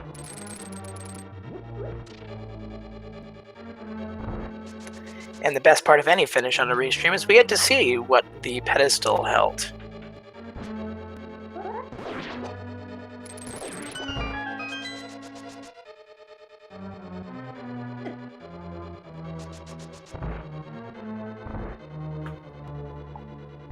All right, and looks like we do have Weighty Words joining us. Weighty, GG. Hey, thanks. GG's. So, you went without the lamp the entire time. Props to you. Yeah, I'm really curious where those boots are. They are in the one chest in Ice Palace that you didn't check. Oh no, was it one of the easy ones or was it? It was the first chest. Oh no, I was thinking about checking some chests on the way there, but like, I figured I was just like I was thinking it was in somewhere dumb like the back of Thieves or like, maybe Green Pendant or something, and I hoped I wouldn't need that. So, but it ended up working out. So yeah, no, you did a pretty solid show without the lamp the entire time. But I had to imagine, waiting, you probably were holding your breath as you descended those stairs to that torch. Oh yeah, that's why I went there first. I had to know.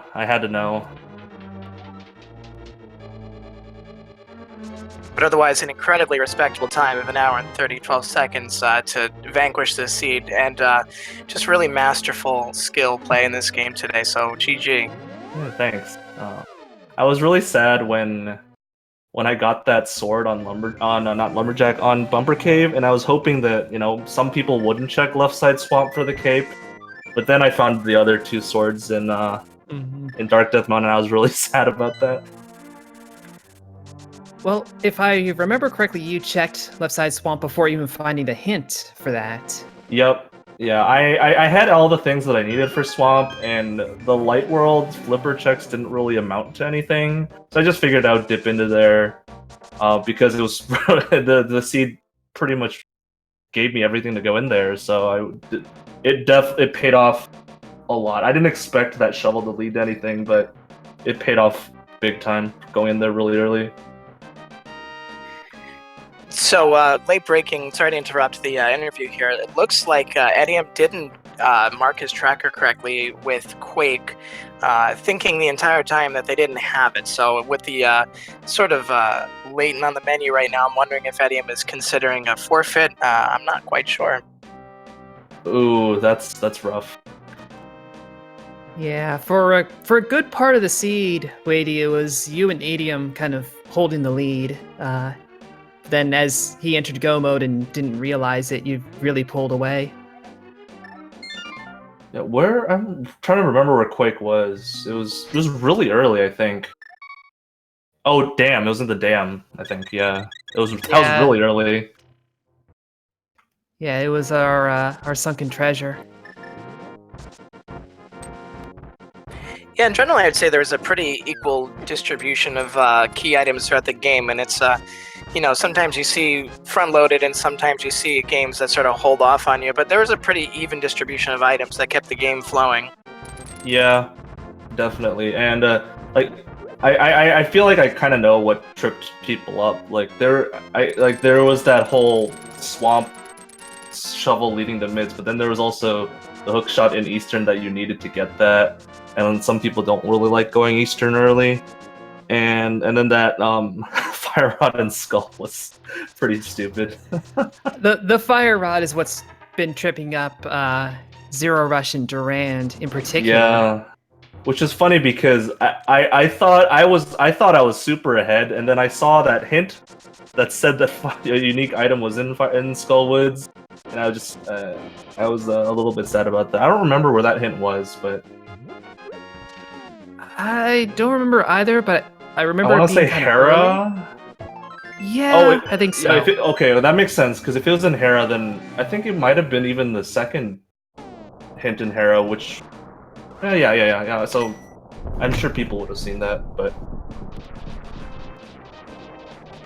Of course, back at the game here, we have Zero Rush finishing off Trinex, heading over to Ganon's Tower. Edium pulling up the bootstraps, as it were, and heading into T-Rock, now knowing, of course, that they had the medallion all along in their heart.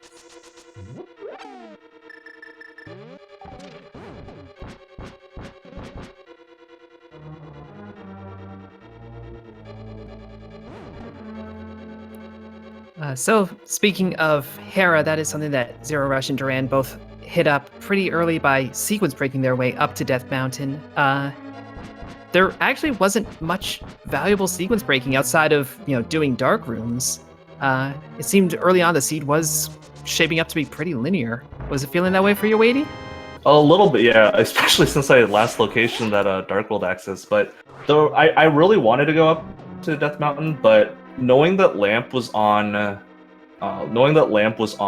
whatchamacallit, on Library, I figured that the boots were somewhere easy to get to go up Death Mountain, and I was like, I hope that Hera is. Well, I was worried that Hera was fire locked, so that's why I kind of waited to go up there, looking for those boots that would give me logical access. But I found the flute instead, and so I figured, oh, maybe boots are in a silly location. So, but it worked out because I could full clear Death Mountain in just one trip with those mitts from Swamp, so that paid off. Yeah, for sure.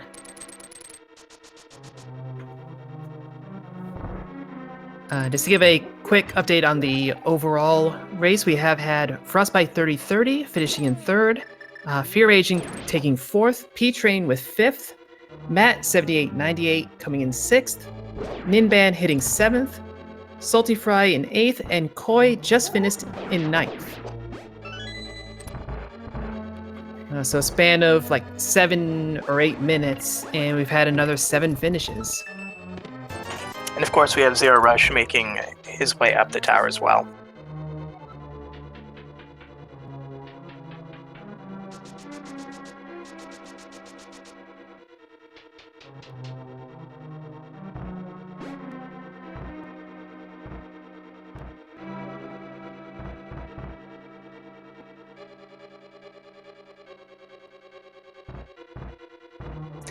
Well, Huffin, I think you covered most of the questions that I had for Weighty Words. Weighty, is there anything else you'd like to say to your adoring audience whilst you are here? Just thanks for being the volunteers for this and making it work. I know that like these happen twice a day, every day, so volunteering is definitely something that goes underappreciated a lot of the time. So thanks to you guys for tracking and commentating and restreaming everything. It's always fun to do these. And it's always a blast to go rewatch what other people did. Yeah, and as a note, we are always interested in having more volunteers to take up those roles. If you're watching and think you might be interested, head over to the Speed Gaming Discord and see the information for it there. Absolutely, and I can confirm that it is a lot of fun and you work with a lot of great people, including our runners. So, Weighty, thank you for your appreciation. But of course, we wouldn't be able to do this without runners like you, so thank you. Yeah, no problem. Thanks.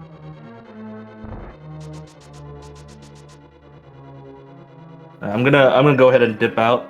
Thanks for everything, and have a good night. Yeah, you have a good night too. GG, have a good night.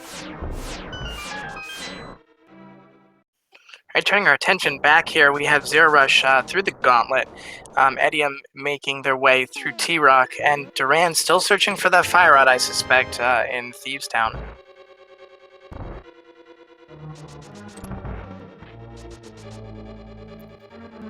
Yeah, when you're at the point that Durand is, you're dipping Pendant Dungeons no matter what, which is the correct play. It's just kind of a 50-50 which one you go with first.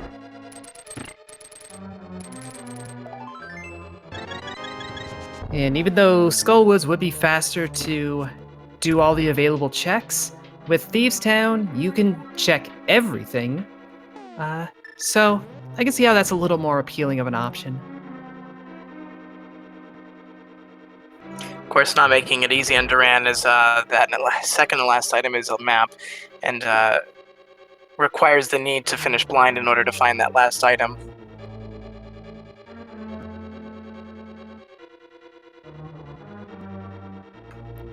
Zero Rush getting some nice revenge on Moldorm, not taking any falls this time. And pickpocketing his carcass while he's at it with the 20 rupee pickup.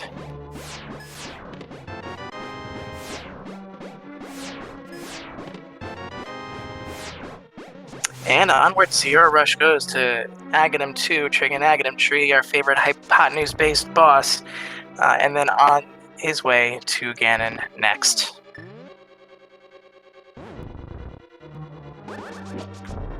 Getting a nice double out of that arrangement.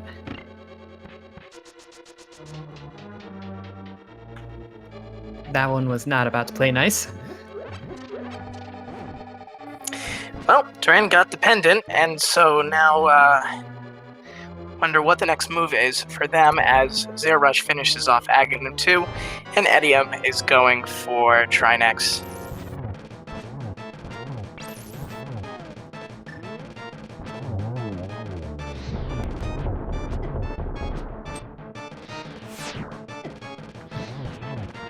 Durand is going up to Ice Rod Cave. I guess never checked it on the first go around. It did have kind of a wonky South Shore earlier on in the game, so might be afraid they're about to kick themselves.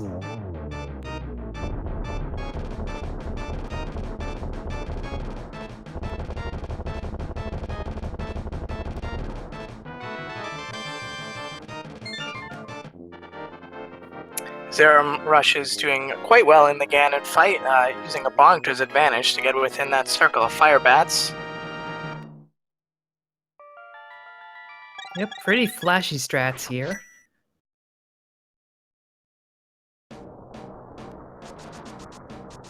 And it looks like off Edium goes into Ganon's tower. Still a fairly respectable time given the little setback there with the miss mark. And Duran looks like they are headed up. Looks like maybe for the... No, they may have done the big bomb already. Yeah, at this point, honestly not sure what they're doing. Don't remember what they have and haven't hit over here. Wondering if they're going up to Catfish, and it looks like that may be exactly where they're headed. Well, Zero Rush is about to head across the bridge to victory, getting a solid triple, I think that was.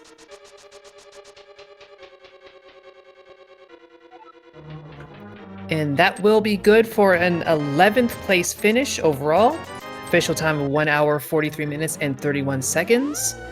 We have had the Daddy Gamers and Marty7449 taking... I'm sorry, Daddy Gamers took 10th. Marty threw in a forfeit, unfortunately. Would help if I actually, finished reading the lines before I said things. So throw in your GGs. I almost said ZZs. Zero Rush. Throw in your ZZs in the chat for a good aim for Zero Rush.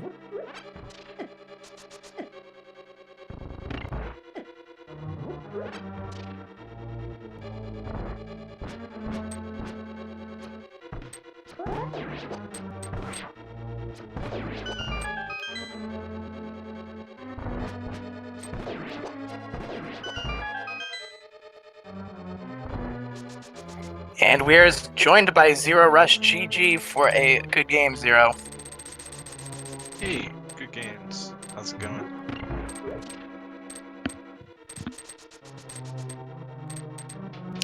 It is, it's going well. How are you feeling after that seed? I mean, fine. Last location, Fire Rod. Nothing I can really do about that. So, the important thing is, I got to the end. Yeah, you were not the only one to last location that Fire Rod. Yeah, I believe it. It's kind of unfortunate too, because I was thinking about checking that item when I went into Skull the first time, but I don't know. It was like 1 in 3 chance it was the other item, and it's kind of far to walk, and I had so much other stuff to still do. Yeah, and even if you had the hint saying there was a unique item there, well, you had picked up the silvers, so even more inclination to assume that was it. Yeah, I think, unless I'm thinking of a different hint, I think I did get that hint that there was a unique item in Skullwoods. Unless there were 2 hints, I don't know. I honestly don't know. I know I did skip a couple hints, but unless it was like the Spectacle Rock Cave. I mean, even then. A really incredible showing prior to kind of getting hung up on that fire rod, though. You were doing quite well among our restreamers. Yeah, going to Agana Cave first, I feel like kind of helped me out, even though I got hookshot really late. I was still able to get up there via hammer and flute by logic, so I don't know. I don't think missing the hookshot really cost me that much. It was like if the fire rod was anywhere reasonable, I think it would have been okay. Kind of a weird setup there though, because it could have easily gone either way. Like, both routes led you eventually to the mountain to get the whatever was up there. I forget. Yeah, no, you were much more inclined to follow the logic early on compared to all our other runners who just started doing dark rooms and whatnot pretty quickly. You were just, straight on the line for a long time, and it did help. Yeah, I mean, I went to Agana Cave first just in case. Like, it's way out of the way, but I was kind of expecting to find boots. So if that was the boots, that would have saved me a very sizable amount of time. But it ended up being book into hammer. So I still went and checked Saha Hut just to make sure, but skipped out on Eastern since I had Dark Road access. Memory serves correct, Huff, and you can certainly correct me. I believe, Zero, you held off on Swamp Hells a little bit longer than our other restreamers. Any insight as to why you sort of held off on that? Well, I didn't have hookshot. I went there after Eastern and Pod. Eastern, of course, having the hookshot, and then I just did Pod while I was there as well. But I did. I mean, I might have checked a couple. No, I think I went straight there from Pod, so I'm pretty sure I went there as early as I could. Once I found the hookshot, at least. Okay, that makes sense. I had forgotten that you were lacking the hookshot at that point. So, yep, that makes absolute sense why you went there when you did. Yeah, I like the sword setup in this seat though, both in the hookshot cave. Yeah, that definitely was amusing.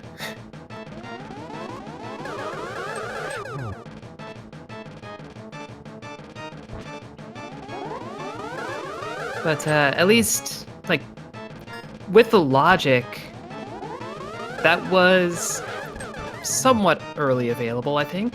Because the logic would have had you do Swamp as, like, your first Crystal Dungeon, really.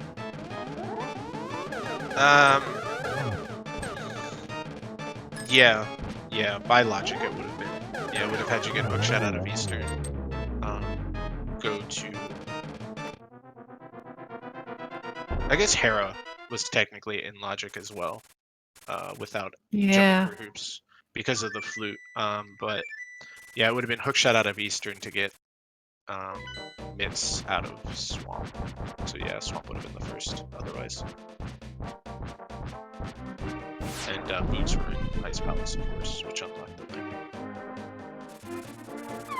Jumping quickly back to our restream here, Edium is heading into Ganon, and Duran, I think, is just stumped, not quite sure where to go, and is also running into that issue with the fire rod. I'm wondering if either mismarked on the tracker or just can't quite recall if they've kind of full cleared that, Skullwoods dungeon.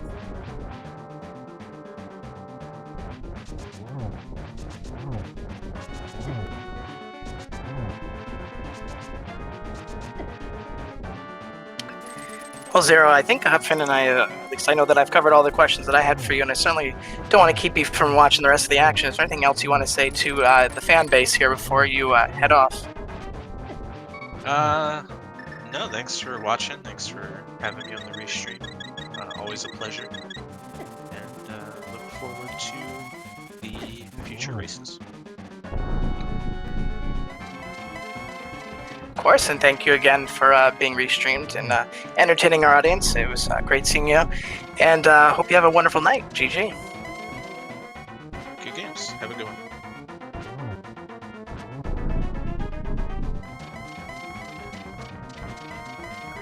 So back at our restream, it looks like Edium is closing in on that fourth Ganon phase, and Durand, is kind of flying around. Looks like going to 3, so hopefully heading back to Skullwoods. It looks like that is exactly where they're headed. Here's hoping.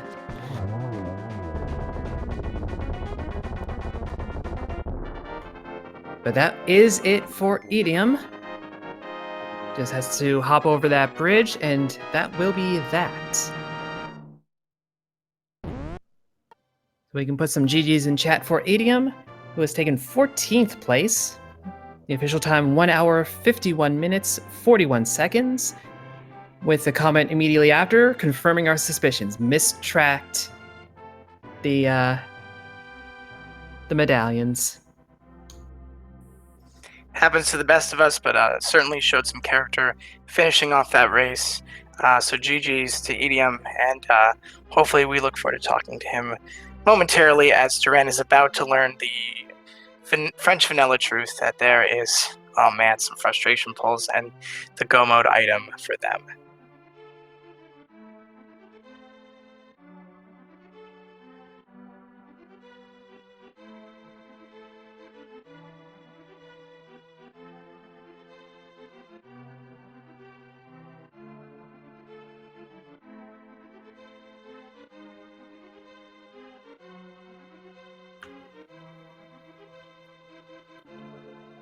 Duran taking a dip into the back of Skull Woods for some reason, and then realizing, no, that's not necessary, but checking the pedestal is.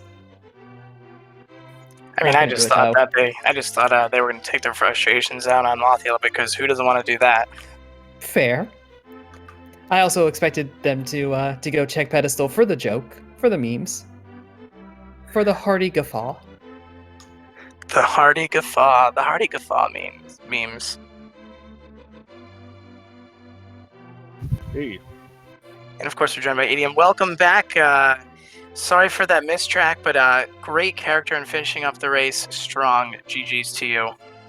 Yeah, GG. So, where and when did I actually get that Quake medallion? I don't even remember getting it. It was the sunken treasure at the dam, so it was extremely early on. Oh. Okay, I remember it now. Yeah. I have no idea why I didn't track it. I haven't made a mistake like that in a while. It happens to the best of us, though. Yeah. I felt like I was doing pretty well other than that.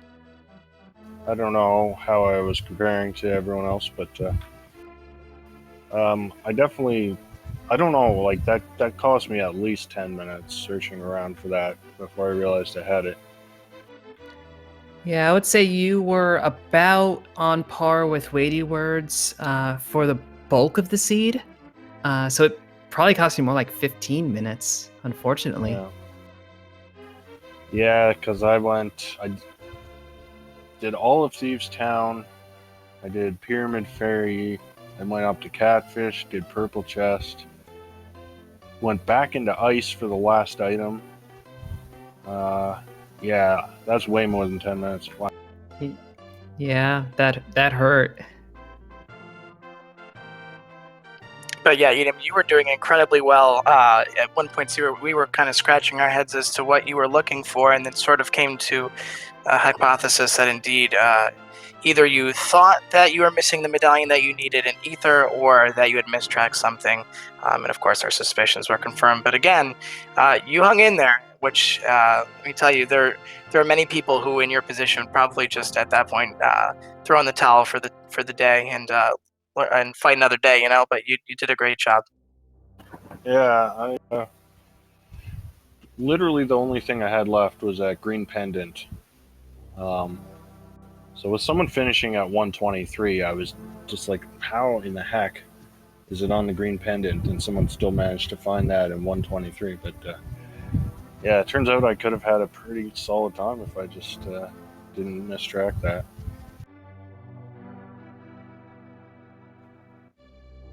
Well, aside from that, how did you feel about your performance on the rest of the seed?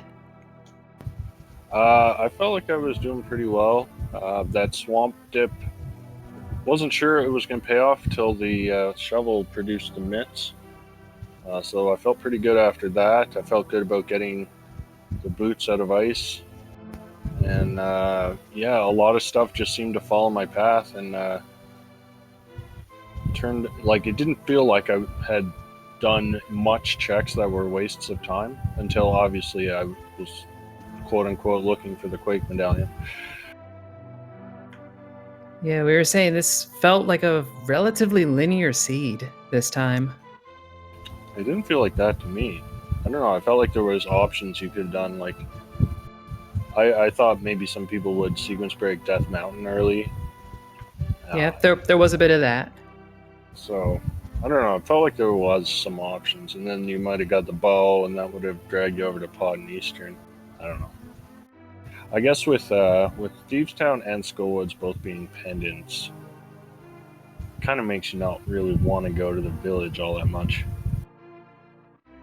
It's an understandable thought when your rate of return may be a little bit less without those crystals sort of enticing you to do it.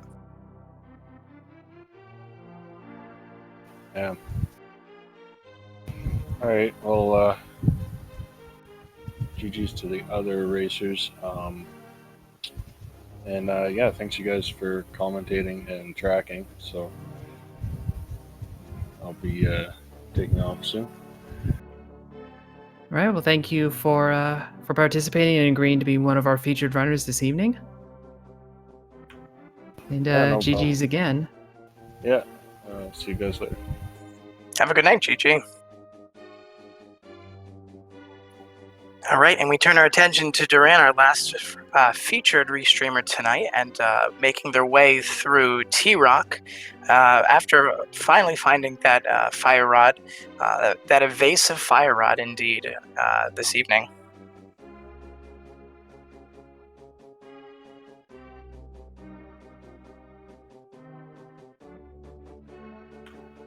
Yeah, and as I'm looking at the SRL chat where we're organizing this race and have everyone, putting their finishes and their comments, a lot of people saying they're last locationing various things. So I feel like it is not just our runners here who have been having trouble with the fire rod or, any other manner of obnoxious item.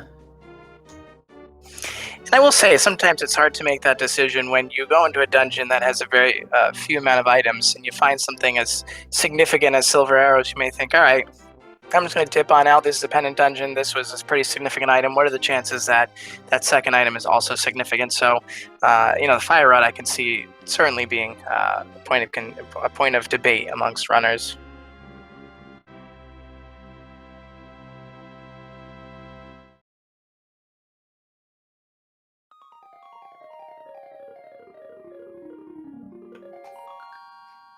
Yeah, but overall, the seed did leave our runners with at least Tempered Sword, a couple of Butter Swords, plus Red Mail, plus Mirror Shield.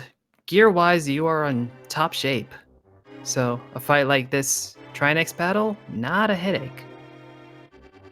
And that was definitely a famine to feast in that it was there were very few. There was only one sword that the runners had for quite some time, and then you head up Death Mountain and cup overfloweth at that point. Absolutely. Kind of the same with health. It took a little while for our runners to get past having 5 or 6, but you see now everyone's at like 16, 17, except for weighty words. Yeah, you're right. Calling my attention that I didn't realize that sort of crept up on us. Those pieces of heart and heart containers really kind of crept up and gave our runners some good equipment to face through challenges, so that at least the Ganon fight in the way up Ganon's Tower was pretty standard. Yep, and Durand is about to make that climb as our final runner of the group. Probably going to have a short time in the basement, given where that key was. I would imagine that they're going to go right side first, since there's those 2 checks, and then you can head over to the left side. And that, of course, as you were saying, Finn, will make that ascent to Ganon's Tower, the beginning of that ascent, come quite quickly. Yeah, we didn't see anybody do... Well, I guess Weighty Words came close to what's referred to as Dark Magician strats, where you just jump to the left side immediately and then tackle the right side. And that was only to check that torch, really. I feel like we've been seeing that strategy a little bit more in the community races. It's a little bit of a gamble move, but it pays off when it pays off. Absolutely, and the 1 small key and the 1 big key, Durand is making quick moves to ascend Ganon's Tower. I'm sure very happy after the extensive search for that fire rod to be getting a quick big key.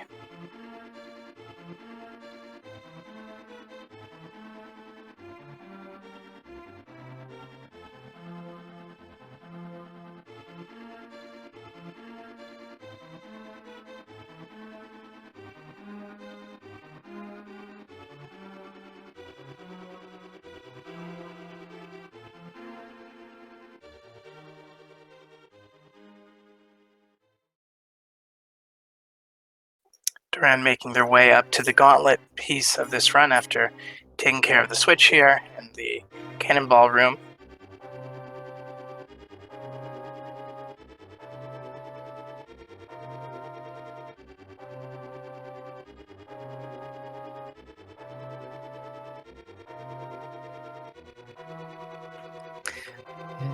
Plenty of health to spare, you might as well just do that so you can dash straight through. Absolutely, it makes that a bit quicker.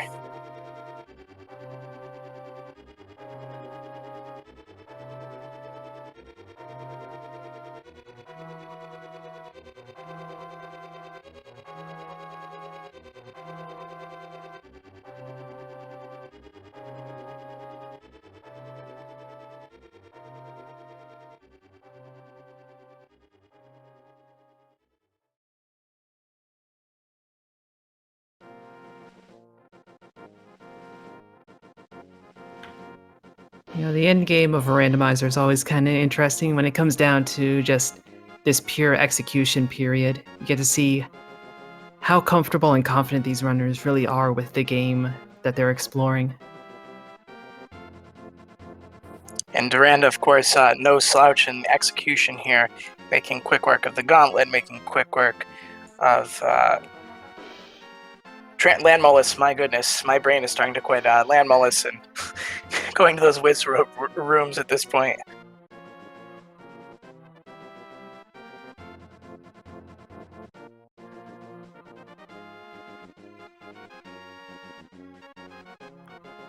Missing the 1 cycle on this, unfortunately.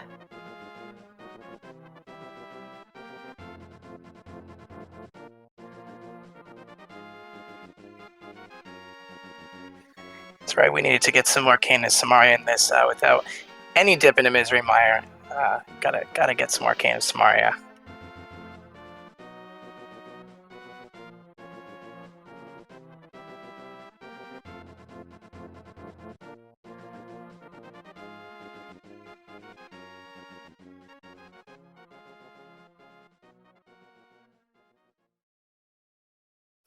Looked like Durand was waiting just that extra second for that door to close. I know that there's a glitch that despawn enemies if you are to ascend those stairs at the same time that door is closing, so don't blame them for doing that.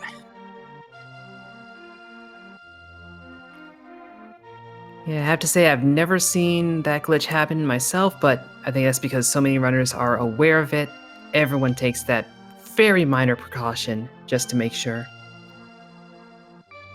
Oh, I have certainly seen that happen. I have not experienced it, but it is certainly rage-inducing. You do all the work to get to that point, going through the gauntlet and all of that, and then there you go, mirroring out and leaving Ganon's tower. And Duran falling to Moldorm. That's all right. Moldorm has been quite cheeky this evening.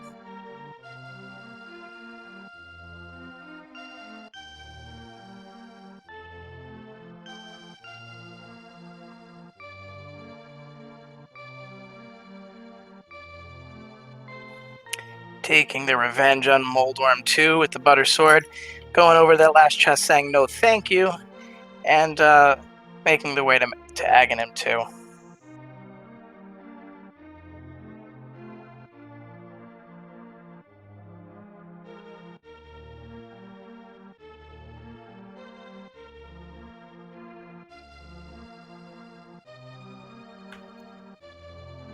And time for our trigonometry final.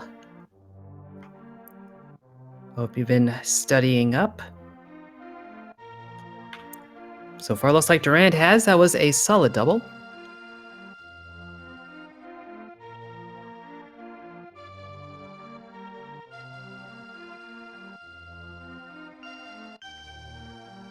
Cleared out a double on that one as well. And there we go, off to Ganon. Yep, definitely Duran solved for X, and it was Ganon all along. I'm pretty sure that is the basis of how calculus was created. That is absolutely how calculus works, yes. I took a handful of advanced math classes and calculus classes in college, and I can tell you that Ganon showed up repeatedly. So that is exactly why I avoided calculus at all costs. But Duran is not avoiding Ganon, going in with the Butter Sword, going in with the Red Mail, going in with the Mirror Shield. Certainly equipped to the nines to take on our pork friend here and make quick work as our last featured restreamer. And throwing some energy for Duran in chat as they finish up their fight with Ganon.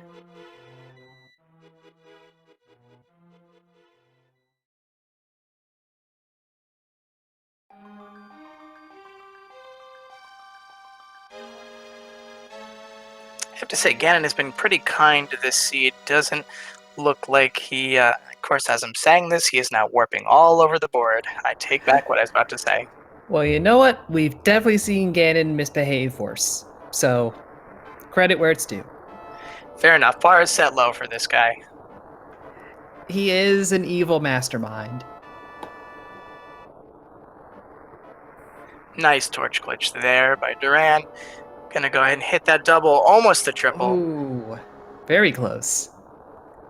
And that will do it for Duran, taking their position just south of the Victory Bridge. Gonna cross it over. Victory for a job well done. Throw your GGs in chat for our last featured restreamer crossing that bridge.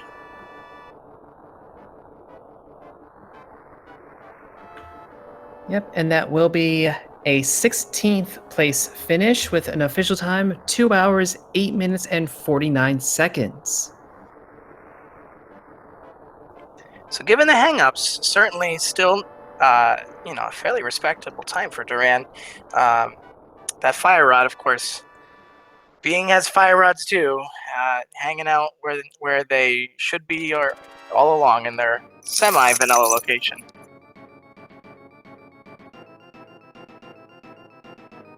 Even my dog thought that, so if you heard some jingling, that was him shaking.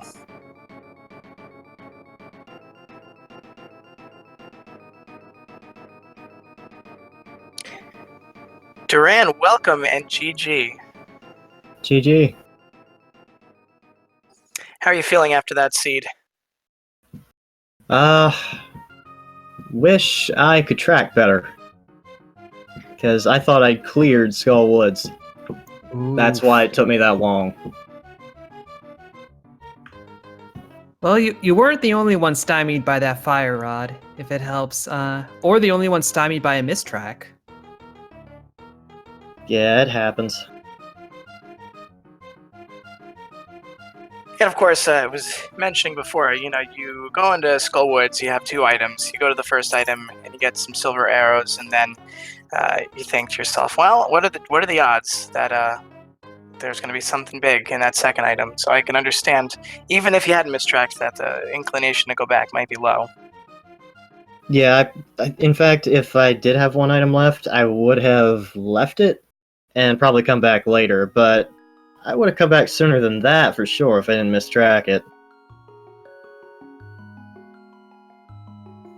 Unknown little hiccup with the mistrack. You did very well execution-wise. You played well. Your ascent in Ganon's Tower just really showed that, despite the setback, you finished strong and you did well your final tasks of the game. Thanks. I wasn't too sure about, aside from the mistrack, my routing though. Like, a few times I felt like I was just kind of saying, okay, I'm gonna gamble this place.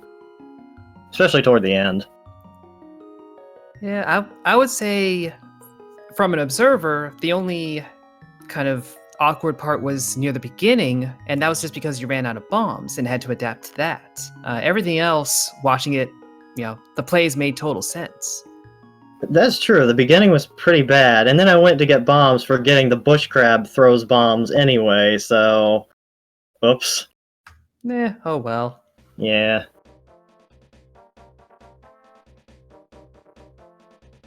I've never missed that many times in the mini Moldorn cave before. I think I threw like 8 bombs and still didn't get them all.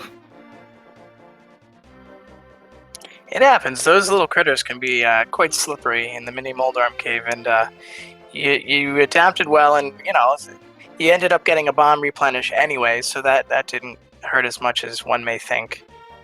Yeah, what I was thinking was, I was going down there, I was like, well, I got 2 bombs. I'm just gonna skip it if I don't see anything on the bush crab, if I don't find anything in the dam.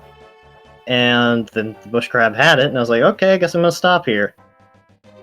Too bad those things were a little too slippery.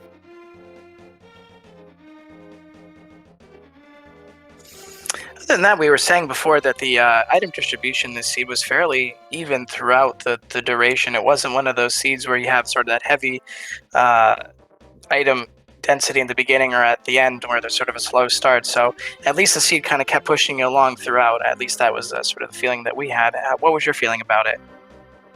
Yeah, it felt that way for sure. Although I kept wondering for the longest time, boots have to be somewhere around here because I'm not running into Fire Rod, but until, well, Fire Rod. But even then, Lamp in the library, the boots have got to be somewhere.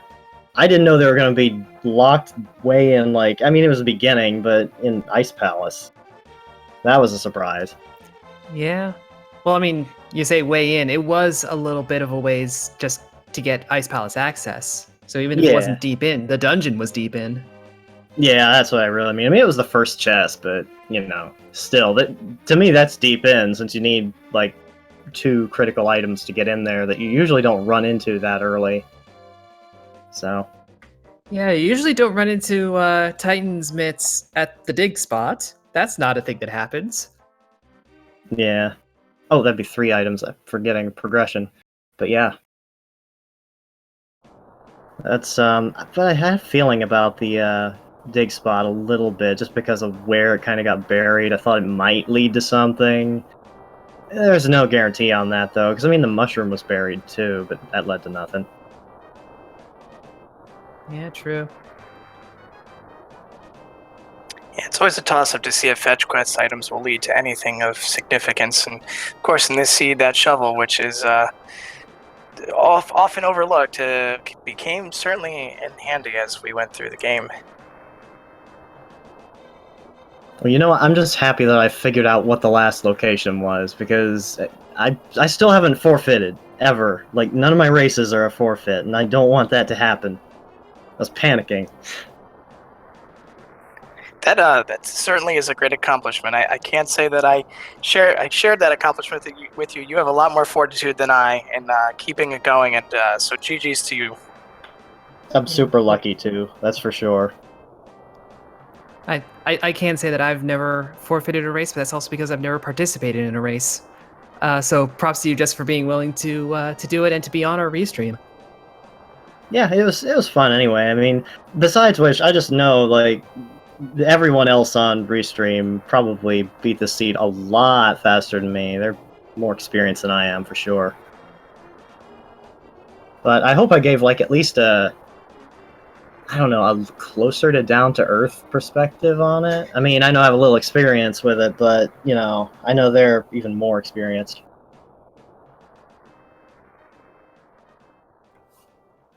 Well, you did give us a solid showing regardless. Any last thoughts? Any last comments you want to give to the audience about the seed? Pay attention to your item counts. Make sure you're not counting the map or something as an item. Very wise words, and certainly ones that are helpful to all. So, Duran, we thank you so much for being willing to be restreamed this evening, for putting on a great show, for really showing some great character, and all that you did tonight. So, GG's to you. Well-deserved rest after that seed, and we hope to see you back in one of our community races. Thanks, I plan to be back at some point.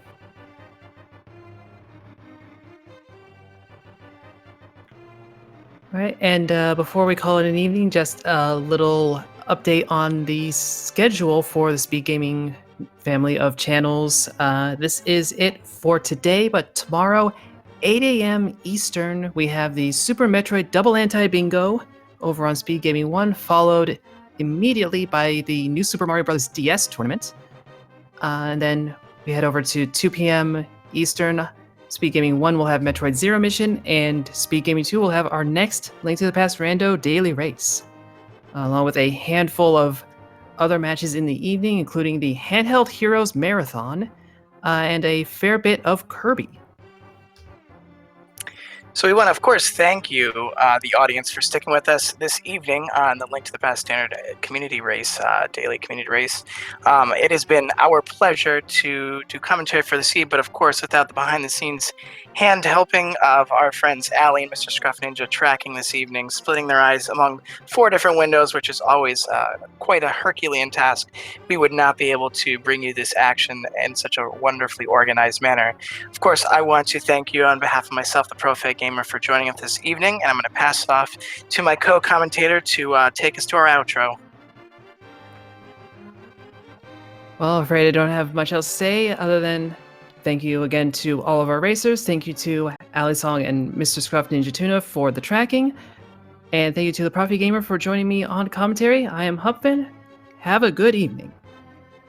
Good night, everyone.